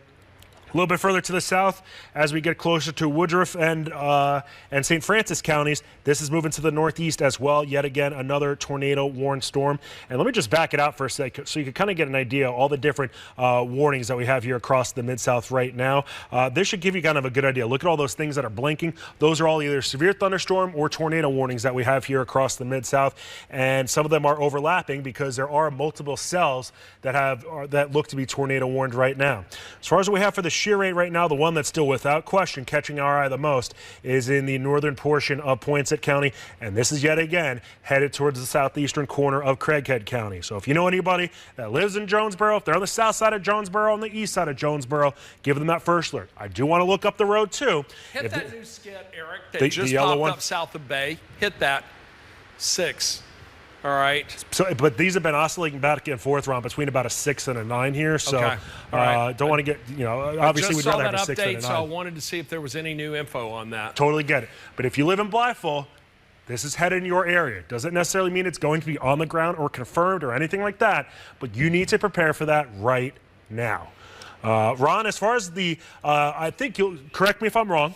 I think as far as east of the Mississippi River right now, we're feeling about as okay as we can with the 2 severe thunderstorm warnings. And I hope that tornado warning doesn't include our mid-south counties, albeit it is in Madison County. Yeah. So at least there has been some improvement there. But you just saw that picture that was over in Poinsett County I had pulled up on the side, and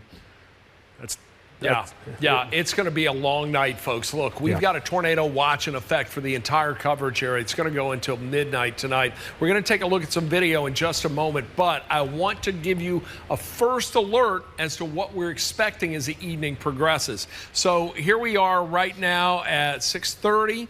And we're starting Futurecast off at this time. It's got a pretty good handle on the general setup in West Tennessee. It's ejecting that storm out that's moving on through Madison County. And by the way, they've extended the tornado warning for Madison County to take it to the Tennessee River. Yep. But it's this area of storms back to the west. They're going to move through between now and about 7, should be just to the west of the Mississippi River. So this is forecast model data, but look at all of these areas embedded within the line. Those are indications of areas within that line that will be subject to spinning. And watch as it makes its move across the river at 9 o'clock this evening, still seeing significant areas of rotation, then starting to make their way to the east into West Tennessee. We could see this move through the city of Memphis and Shelby County. And look, anybody that thinks a bluffs protects us from storms, that's a falsehood.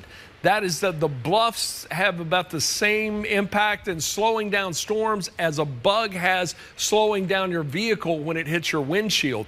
These storms are going to keep moving, and we're likely going to see individual embedded cells by 10, 11 o'clock tonight that will continue to rotate, and this will likely linger well into the overnight hours, and there could even be a little uptick during the morning hours tomorrow. So right now, this is what we're looking at. This is a look at our first alert Doppler radar, all the activity just to our west, but poised to make that move to the east, making for what's shaping up to be a stormy and long night for the Mid-South tonight. Patrick Ellis is in the Comfort Dynamics Storm Tracker along with Garner Montgomery. Patrick, where are you guys now and where are you headed?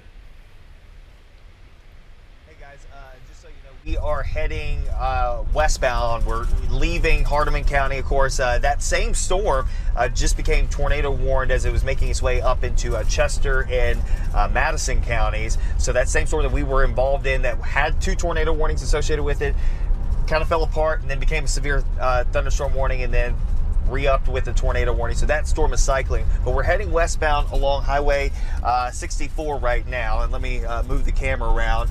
so you can see where we are. And again, going through Oakland right now. So we're approaching that point where we're probably going to get on either 269 and start heading towards the river and see how that plays out. But right now, obviously, we're still dealing with some rain here, but nothing in the realm of severe weather, at least right now in Oakland, Tennessee. But obviously a very active situation that's ongoing right now across portions of eastern Arkansas. I was just looking at some cameras up there in northern Arkansas. I mean, that storm that is moving out of Poinsett County into Craighead County, classic textbook look there. The storm that's coming north of Wynn, between there and Harrisburg, now moving into southern Poinsett County here shortly. Looks like it's a little weaker, but it's still noticeable. And all these storms are rotating. I mean, every single one of them along that line is rotating at this point. It is an interesting feat, and a lot of people were probably thinking, okay, well, wait a second. We just had all this rain coming through. Why is it not overturning the atmosphere? The atmosphere is angry today. Auntie Nature is upset. I don't know why, but for some reason today, the environment is not going to be relenting. I just saw in the National Weather Service chat, somebody was asking the question, when will we become stable? And I almost wanted to answer and just say Monday. But that's where we're at right now. I mean, this is a very active situation. Want you to stay weather aware here tonight. And of course, in eastern Arkansas, it is go time for you guys at the present. Patrick, you touch on something very, very important. We talked in our meeting today. We were looking at 86 hours of tornado and really severe weather coverage for the Mid-South. Beginning this afternoon, this will extend well into the overnight hours Saturday before finally tapering off to just showers early Sunday morning. But today is a first alert weather day. We have a high risk over the Mid-South. We haven't had that here in a few years. And then tomorrow, a first alert weather day. We're looking at an enhanced risk for more severe storms over the area, more tornadic storms. Friday, a first alert weather day, as a slight to enhanced risk will remain over the area. And then Saturday, we're likely to see that final punch and yet again another first alert weather day with the potential for more severe storms. So we've got a lot of lightning just to our west right now, this whole line moving to the east, but we've already seen a considerable amount here in the city in Shelby County. Let me show you some video from Southwind that was captured earlier this afternoon. These are pictures, I do believe. Wow, look at that. Wind taken down. Was that due to lightning? Lightning. Well, the caption there at least is lightning strikes too. Yeah. Lightning struck the train. Yeah, I didn't even see that. Thank you for pointing this. Sometimes the most obvious. That is something else that gives you the idea of the power of lightning. Here is a tree that was down on Josephine and Central in Midtown. We had another tree that went down on Benton in Midtown. We've had a few trees going down in Midtown. So a lot of activity. And look, the stronger storms have not even hit the city of Memphis yet. Collierville and Germantown have had a glancing blow, but overall, the activity has been primarily to the south and to the east of Memphis. So this is storm clouds from right along Highway 76, right there between Batesville and Oxford. You can see the lowering of that cloud deck. And now we've got a house fire in Olive Branch. It is uncertain as to whether or not this was due to lightning, but Eric, at one point, there was a tremendous amount of lightning over Olive Branch, and you can see the flames clearly shooting through the roof of the home. Our thoughts go out to the family that owns that and hope that there are no injuries involved in that. But this storm system just getting going, and now the main line approaching the Mississippi River right on cue as we get closer to 7 o'clock. This is going to be pushing into West Tennessee, northern Mississippi. As Patrick mentioned, we've got a highly unstable atmosphere still in place. Even with the storms that moved through earlier this afternoon, the potential for long track tornadoes will still linger across the area. And what do I mean by that? Well, a long track tornado is a storm that could form right here and just remain on the ground as it moves to the north and northeast. So we could see any of that. We could see that activity with any of these cells because the environment will be there to sustain it, to continue to support it as it moves on through. And until we get into the late night hours and get the atmosphere worked over a little bit, that threat and that risk will still remain for a good part of the Action News 5 coverage area and the Mid-South tonight. So this is what we're looking at. This is what we're tracking. And this is why we're on the air with you this afternoon and likely will be through the remainder of the evening. So a lot to talk about here right now in the city of Memphis. Let me clear that out. I wanted to zoom in on the city of Memphis and Shelby County and show you what's going on here. No active warning, but we've got tornado warnings to our west, and they are moving in our direction. That cell just coming through right now, that is driving the rain north. A lot of lightning associated with it, but it's what's back to the west. That's what we're watching closely, and these are the cells that could either move through the city or give us a glancing blow, but they will certainly continue to impact eastern Arkansas as well as parts of West Tennessee, primarily along and north of the 40 corridor with this cluster of storms here. So let's take a look, first of all, at the hail potential with these. Let's see if there's any big hail. I see right there around Cross County, north of Wynn, we've got an active tornado warning there. About 1 1/4 inch size hail associated with that storm. Taking a look at the, let me zoom in a little bit. If you're just joining us, you may see these polygons that are outlined in red and white. That's an indication of tornadoes that have been confirmed. There's been visual confirmation on the tornadoes on the ground there. We've got this one that is just about to make its way into Mississippi County. So as we take a closer look at that, I'm going to pan over just a little bit. And then I want to zoom in more specifically to that cell. Well, it's not letting me do that tonight. Here we go. Let me try it again. Hey, Ron, you've got a better view? No, so I'm looking at National Weather Service. So right now they're saying that there's a tornado emergency. This is for Craighead County. So this is Lake City, Arkansas. The reason why I want to point that out is because that's going to move eventually over to Mississippi County and go back into our viewing area here. So over towards Manila and maybe towards Blytheville. So we want to keep a close eye on that as that kind of goes back over to our area, Mississippi County. Is this the one they're talking about? The visually confirmed? Correct. Okay, so let's put a track on it. Let me give you an idea where this is going to go, all right? So a tornado emergency, Craighead County. That means it is on the ground. It is confirmed. There are storm spotters in the area that have confirmed that.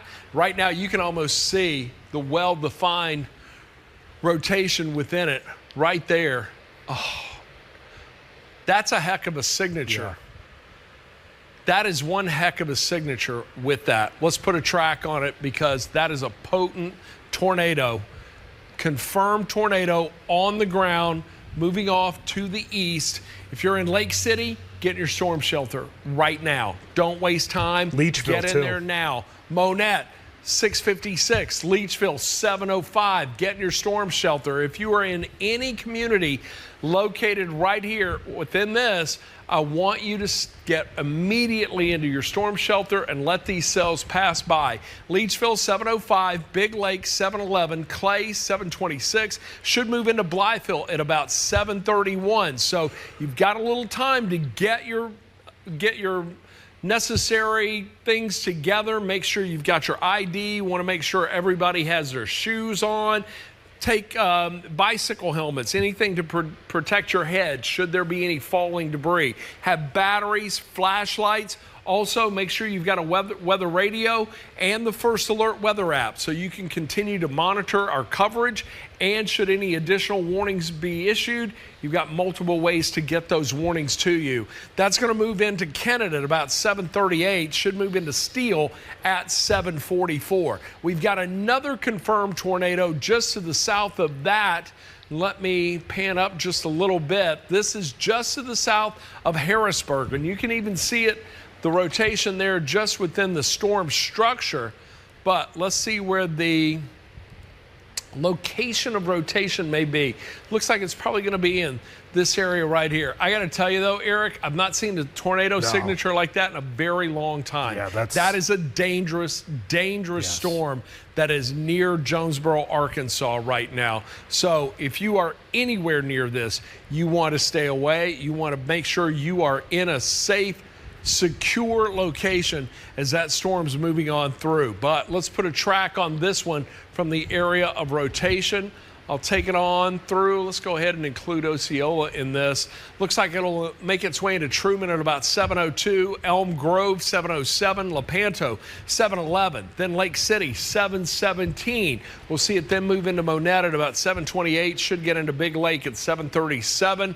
Right around 7:43, Osceola. It'll be right on top of you. Should be near Half Moon about 7:49. So those are the two storms that are moving through Poinsett and Craighead County right now. Cross County, Cherry Valley, you're under that tornado warning, but the one that's to the north of you, not a big problem. However, the one that is to the south and southwest of you is, and we're seeing more distinct rotation within this one as well, and you can see a pretty good inflow notch coming in right there. So let's put a track on this. First, let's confirm the area to track. So we take a look at where we're seeing some rotation, and that's it right there. So I'm going to come back. We'll go here. I'm going to put a fan track on this and take it to the north and east. When it is going to move through you, I think it's going to move just to the north of Wynn if it continues in that direction, but you still need to be in your storm shelter. So Ellis Chapel, 649, McElroy about 654. Should move into Wynn about 658. Then we'll see it get into Levesque at about 705. Cherry Valley, 711. Parkin, 717. Then it moves into Coldwater at 720. 727, it will get into Harrisburg. But it doesn't end there, because look just to the south, there's another rotating supercell thunderstorm. As a matter of fact, two of them within one polygon. And we've got a tornado warning that is in effect there. This is for Crittenden, Lee, Phillips, St. Francis counties. That is going to go until 7:25. Two areas of rotation, as I mentioned.